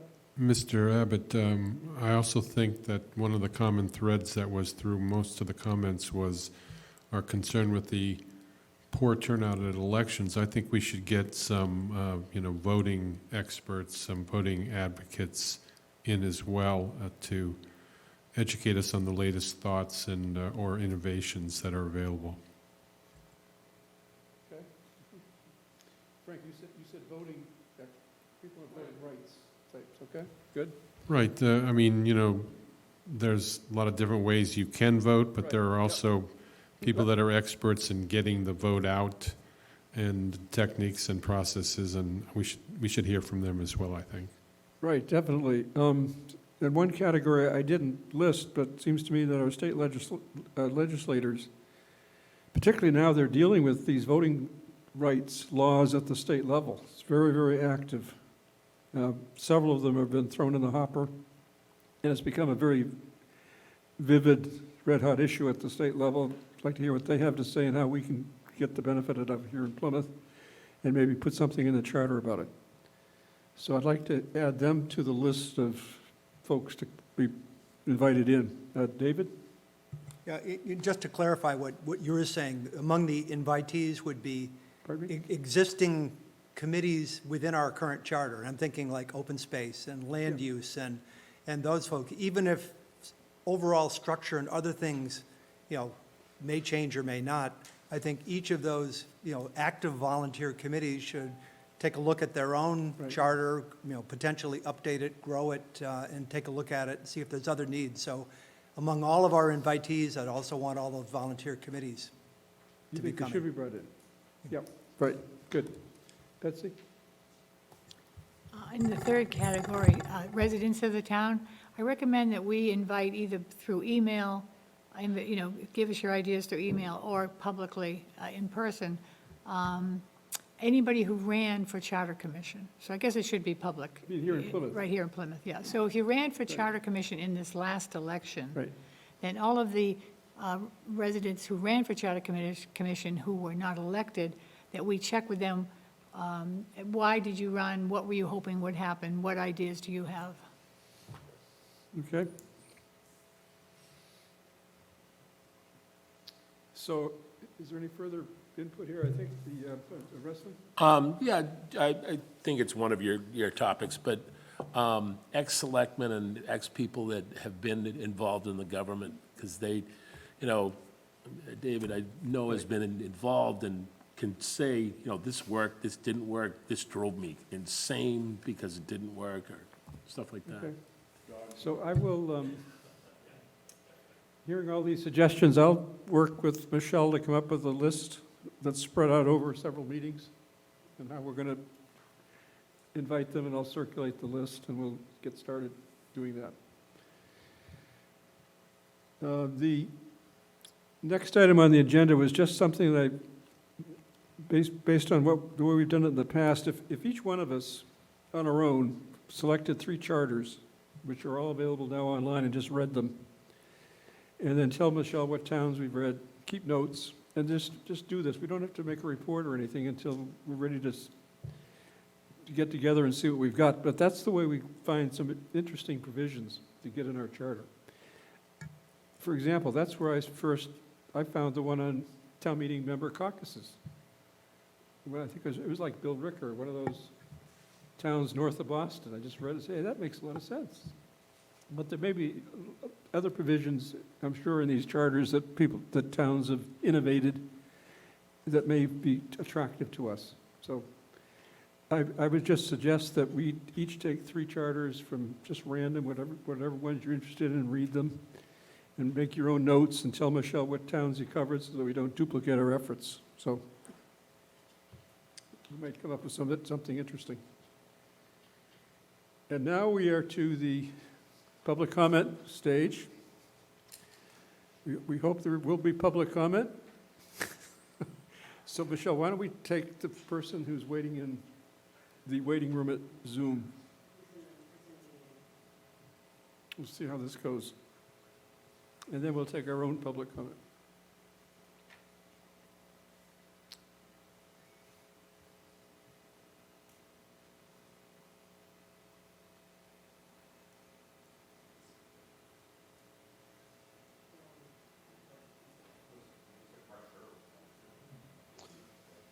Russ Shirley, Bill, are do you you want me there? to speak? Yes, I'm here. Can you hear me okay? Yeah, a little louder, Russ, but yes, go ahead. All right, very good. I'll try to turn that up a little. Can everybody hear Mr. Shirley? Okay. Go ahead, Russ. All right, so first of all, I want to congratulate everybody that did get elected. I was one of those candidates that was not successful, and I appreciate Betsy offering to let us come in and listen. I'm calling tonight primarily as a member of the Housing Authority. So these elected bodies also need to have some time in front of you, the school committee, planning board, Housing Authority. Housing Authority is kind of a hybrid. It's not just elected members, there's some appointed members. In fact, the current charter is incorrect in how the Housing Authority is formed. And I made a suggestion while the other charter was being formatted that they take away the description of what the committee is and how it's made up and just go with the simply, the Housing Authority shall be formed by state law, which was discussed earlier in the evening, because right now, What's there is, it says 4 people are elected. That's not true anymore, per state law. And there's other mechanisms that have to happen. One of the members of our board will have to be a tenant of the housing authority appointed by the selectmen. So there's a whole process that has to be shot out, but it's all generated already in state law. So the charter shouldn't have to deal with it. They should just say the housing authority is selected in accordance with state law. Again, I thank you for the opportunity to speak tonight. I cannot be here on the night where you're going to have an open committee, public hearing. So, but I will make it in the room in the future, both as a representative of the housing authority and as an individual as well. Could I have a question? Thank you. Could I have a question to Russ? Thank you very much, Russ. Shirley, does anybody have any questions? I did have a question for Russ. Could I ask Russ a question? Russ, can you hear me? Bill Cohan has a Yeah, question for you. I can hear you perfectly. Okay. So Russ, you were saying that there was an inconsistency in the language in the charter that references the Plymouth Housing Authority? Right, so you look at the paragraph that says how the charter authority is created, and it says there's 4 elected people and 1 appointed person. That's not correct under the current law. So that's something that, rather than have to change it every time the state makes a change in how state, it's kind of unusual. The housing authority is not really a town authority. It's a federal and state authority. We don't really have any, other than the fact where 3 of the members are elected by the electorate. There's really no reporting. We're not part of the executive branch. We're not part of the legislative branch. We have our own budget that's completely separate from the town budget. We are one of the biggest payers in the town of water and sewer bills. So, and we do make payments in lieu of taxes for all our properties. But other than that, we're really not a town committee or a town organization. So, I guess I even get to the point where I think that, if you're a member of the housing authority, why can't you be elected as a town meeting rep? Because you're really not part of a town organization. So that's just something that needs to be thought. That's an outside of the box thought. Thank you. Thank you very much, Russ Shirley. And continuing with public comment, I recognize actually Mr. Joe Hutchinson.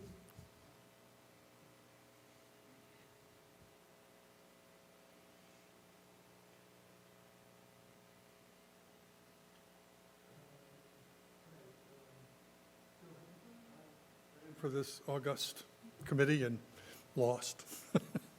But I'm interested and wanted to make a couple of comments. As a matter of principle, I believe that the voters of the town ought to be engaged and educated. And I think that the biggest challenge that the town faces is the 10% turnout that we get at elections. It's someplace between 10 and 12. And somebody said 20%. I haven't seen any numbers that said 20%. So how much should the town do to work toward that goal? That's a question that I would like you folks to consider as you go through your conversations. I also ought to add that I haven't seen, I've read a lot of charters, and I haven't seen any, except the city of Amherst has a sort of a public information officer, a community public relations person, but basically a communications officer. And that person would look at the ability to push both the process of voting and the process in particular and elections the process in general and the election in particular. So I'd like to see some sort of thought about that kind of a role. I also, Frank had a couple of really good ideas in that same category, the idea of kiosks, or at least ballot boxes at every precinct.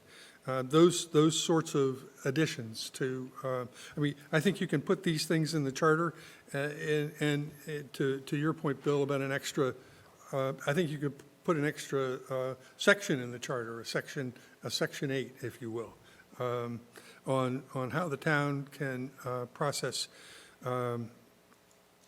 voter information in order to get a public turnout. So that's what I wanted to say tonight. I assume that in the meeting, the public meeting, I could present some examples of these ideas. Yes. Yeah, okay. Thank you. Thank you, Mr. Hutchinson. Further public comment? Mr. Lynch? Yes, hi, Kevin Lynch, Miller Drive, West Plymouth. I'd like to ask a clarifying question. The public hearing that will be the next meeting, how does that actually operate, just so that not only I can know, but other people can know? I mean, does just anybody shows up and presents what they want? How is that different from tonight, to where you folks discussed? Because you It's then have... different because it's, first of all, it's publicized more.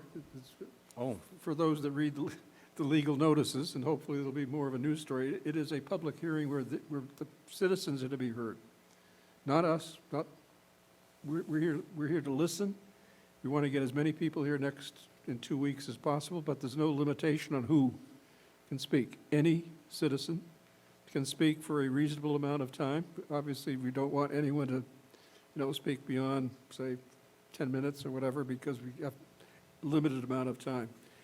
But we definitely want to hear what they have to say. And if they don't get it all said at the public hearing before we adjourn, then they're certainly welcome to come back at meetings following that, again, to give us their concerns. okay, so how would that be, I suppose, I'm just asking again, how would that be different from a public comment? It's like more of a... I think the difference is that the meetings, which we're going to have a whole slew of them, tonight is being the first, is a meeting for us to do work, to deliberate among ourselves, to listen to ideas, as you heard tonight, to exchange thoughts.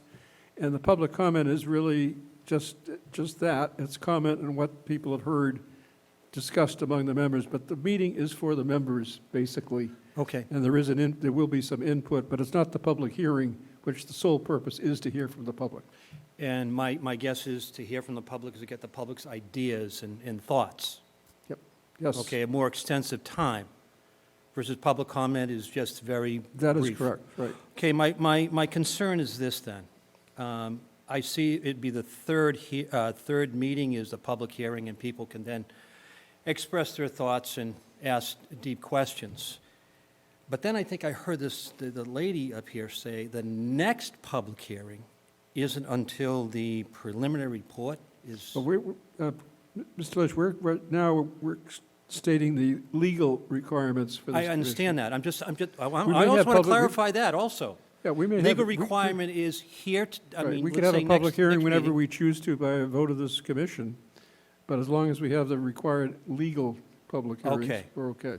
Because again, I kind of charted it out, and from the time of, let's say, the next meeting until the legal requirement, which is like, I was really struck by that, it's like 16 months later, the preliminary report, and then after that is a public hearing. But I think you're missing the point. Oh, because okay, then somebody clarify, can speak please. at these other meetings for probably, in the 16-month period, we'll probably meet 30 times. I understand.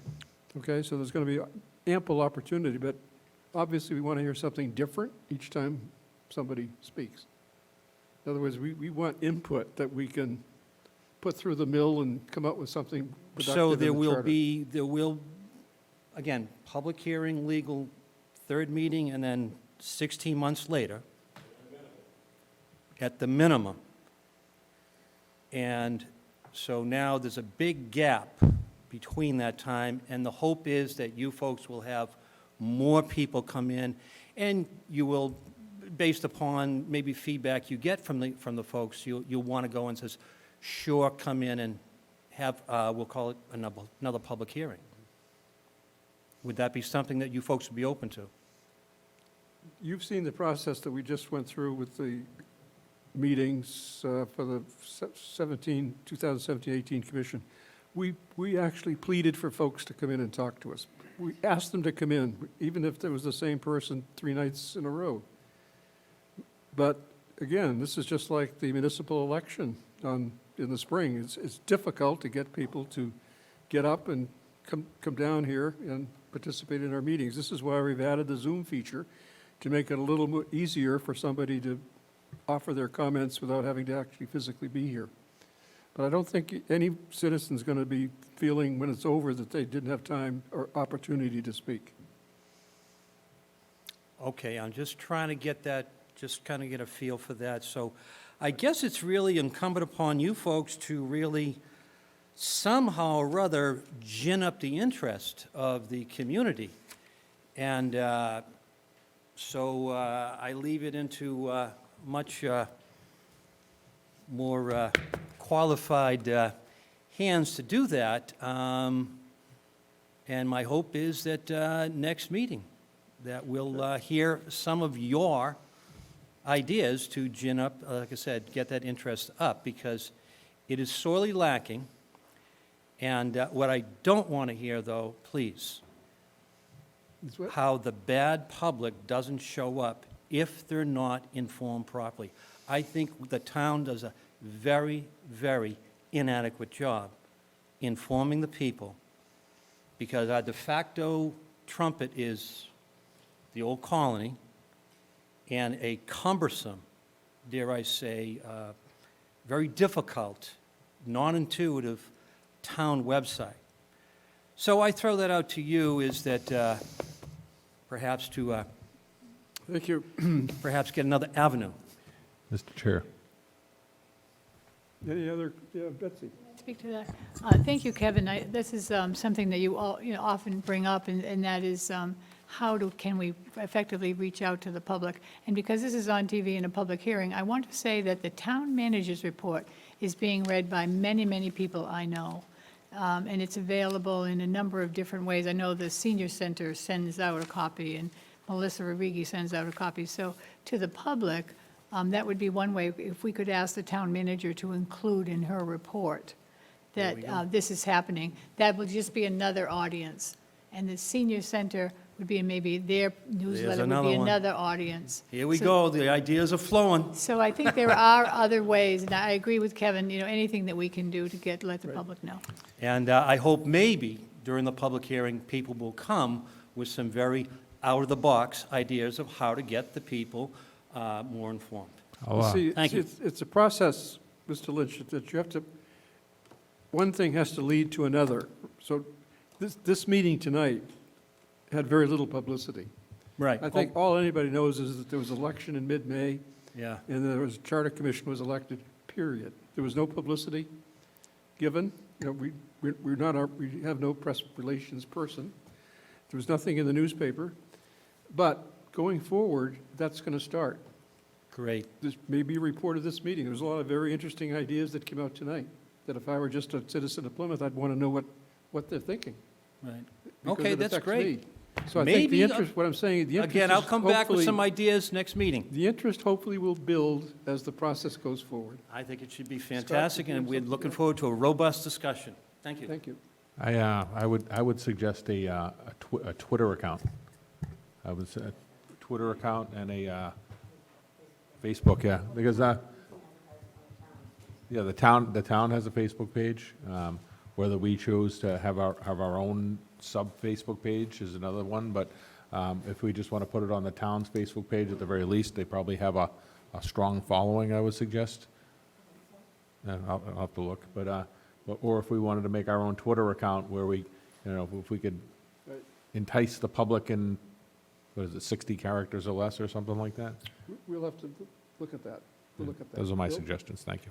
Bill, go The other ahead. thing that we could think of to get the word out is that when the quarterly tax bill goes out, there's no reason why we can't have a notice in there that the Charter Commission has been elected, they're meeting, this is our schedule, this is how you can communicate your thoughts.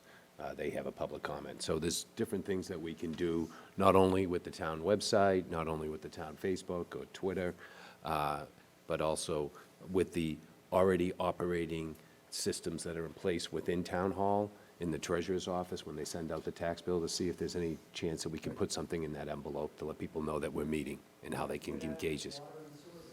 Water and sewer bill, too. So when the town is communicating with its taxpayers, it might let them know that these meetings are Is there any taking other place. public comment? Martha Votrain.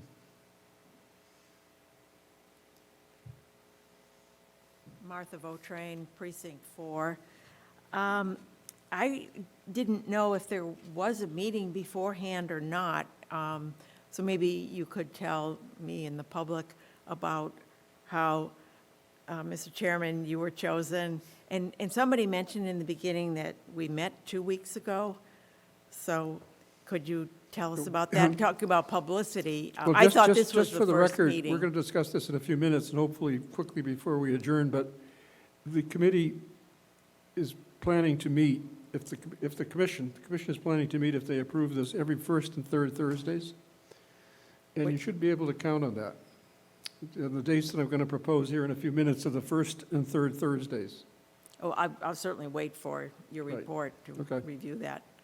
Will that include how you were chosen as chairman?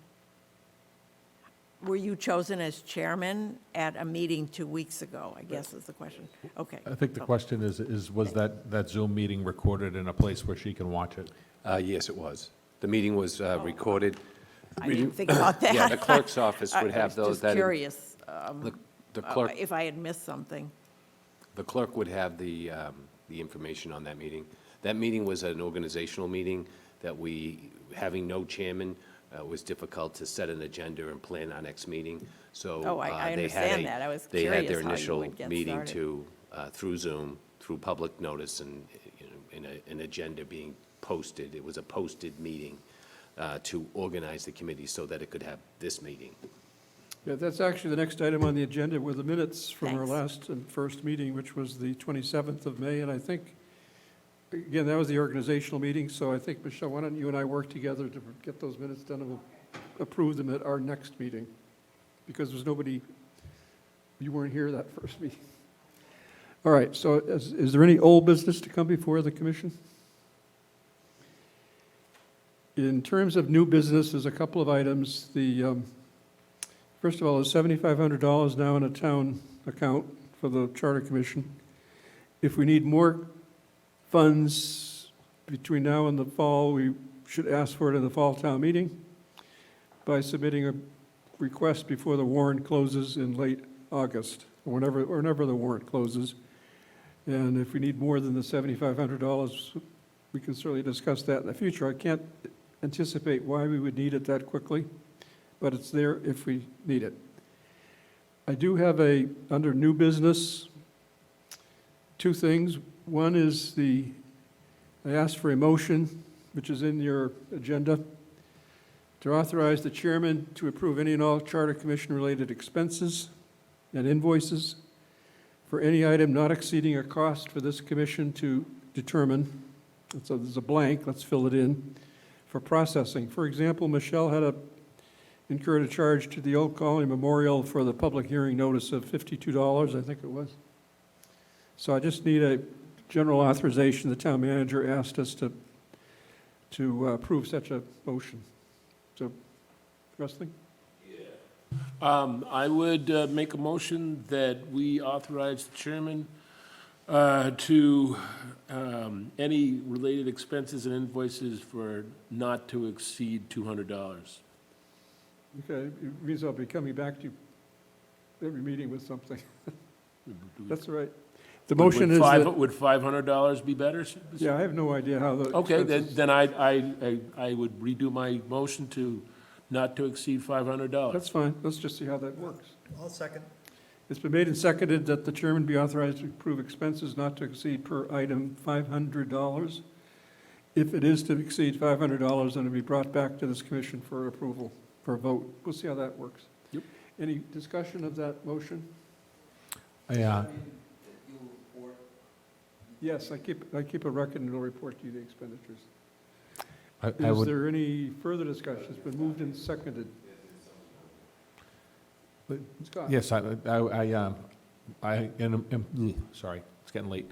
I'm in agreement with the motion, but with the addendum that and we could approve further through an email that was CC'd to the official account.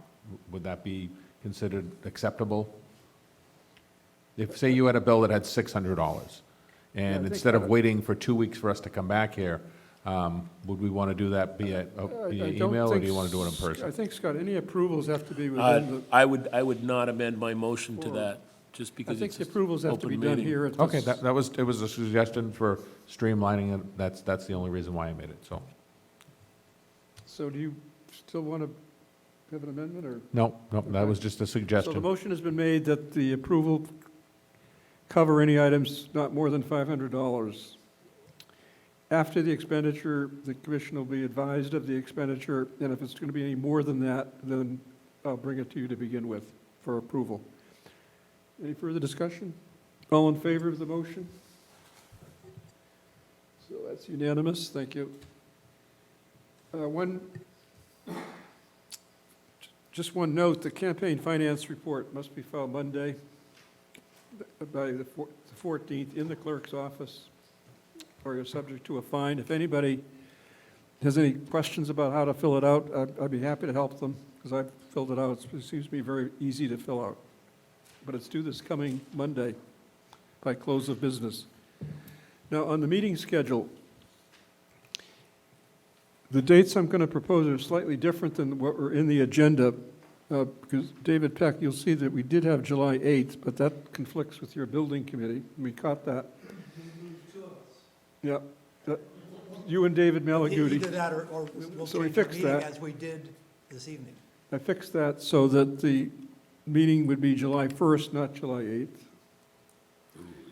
And then the next meeting would be July 15th, which is 2 weeks later. The 1st of July is the first Thursday, and the 15th is the third Thursday. And then we meet August 5th and August 19th, which again are the first and third Thursdays of August.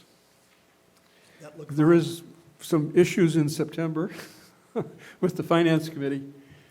So rather than try to hammer it out now, we have some thoughts of how we're going to work out the September scheduling, but right now, the Finance Committee is trying to basically take the available Thursdays in September. So we're going to have to come up with some scheme or a different room. But I think this commission is on record that we want to be either in the Great Hall or in the courtroom, the Great Courtroom. Okay. So does anybody have any changes to that schedule? You're okay with it? That's it? Mr. I don't have any changes, but for September, I'm also willing to change to a different night, if that's helpful. In September. In September, we said we had a conflict, so. Can I have a motion just to approve the schedule through August? That would be Well, helpful. Mr. Chairman, I guess, I'm not going to hold things up if they want to approve that. The original schedule had, as you know, the 8th and the 23rd, I believe, or 22nd, and now the 1st and 15th of July, I'm away for both of those occasions. I could probably zoom in on the 15th, although July 1st I'll be in a plane and most likely not available. Don't know if you can zoom from a plane. Not really, no. All right. Did somebody move the schedule? David Malaguti has moved the schedule. Has it been seconded? I'll second. David Peck.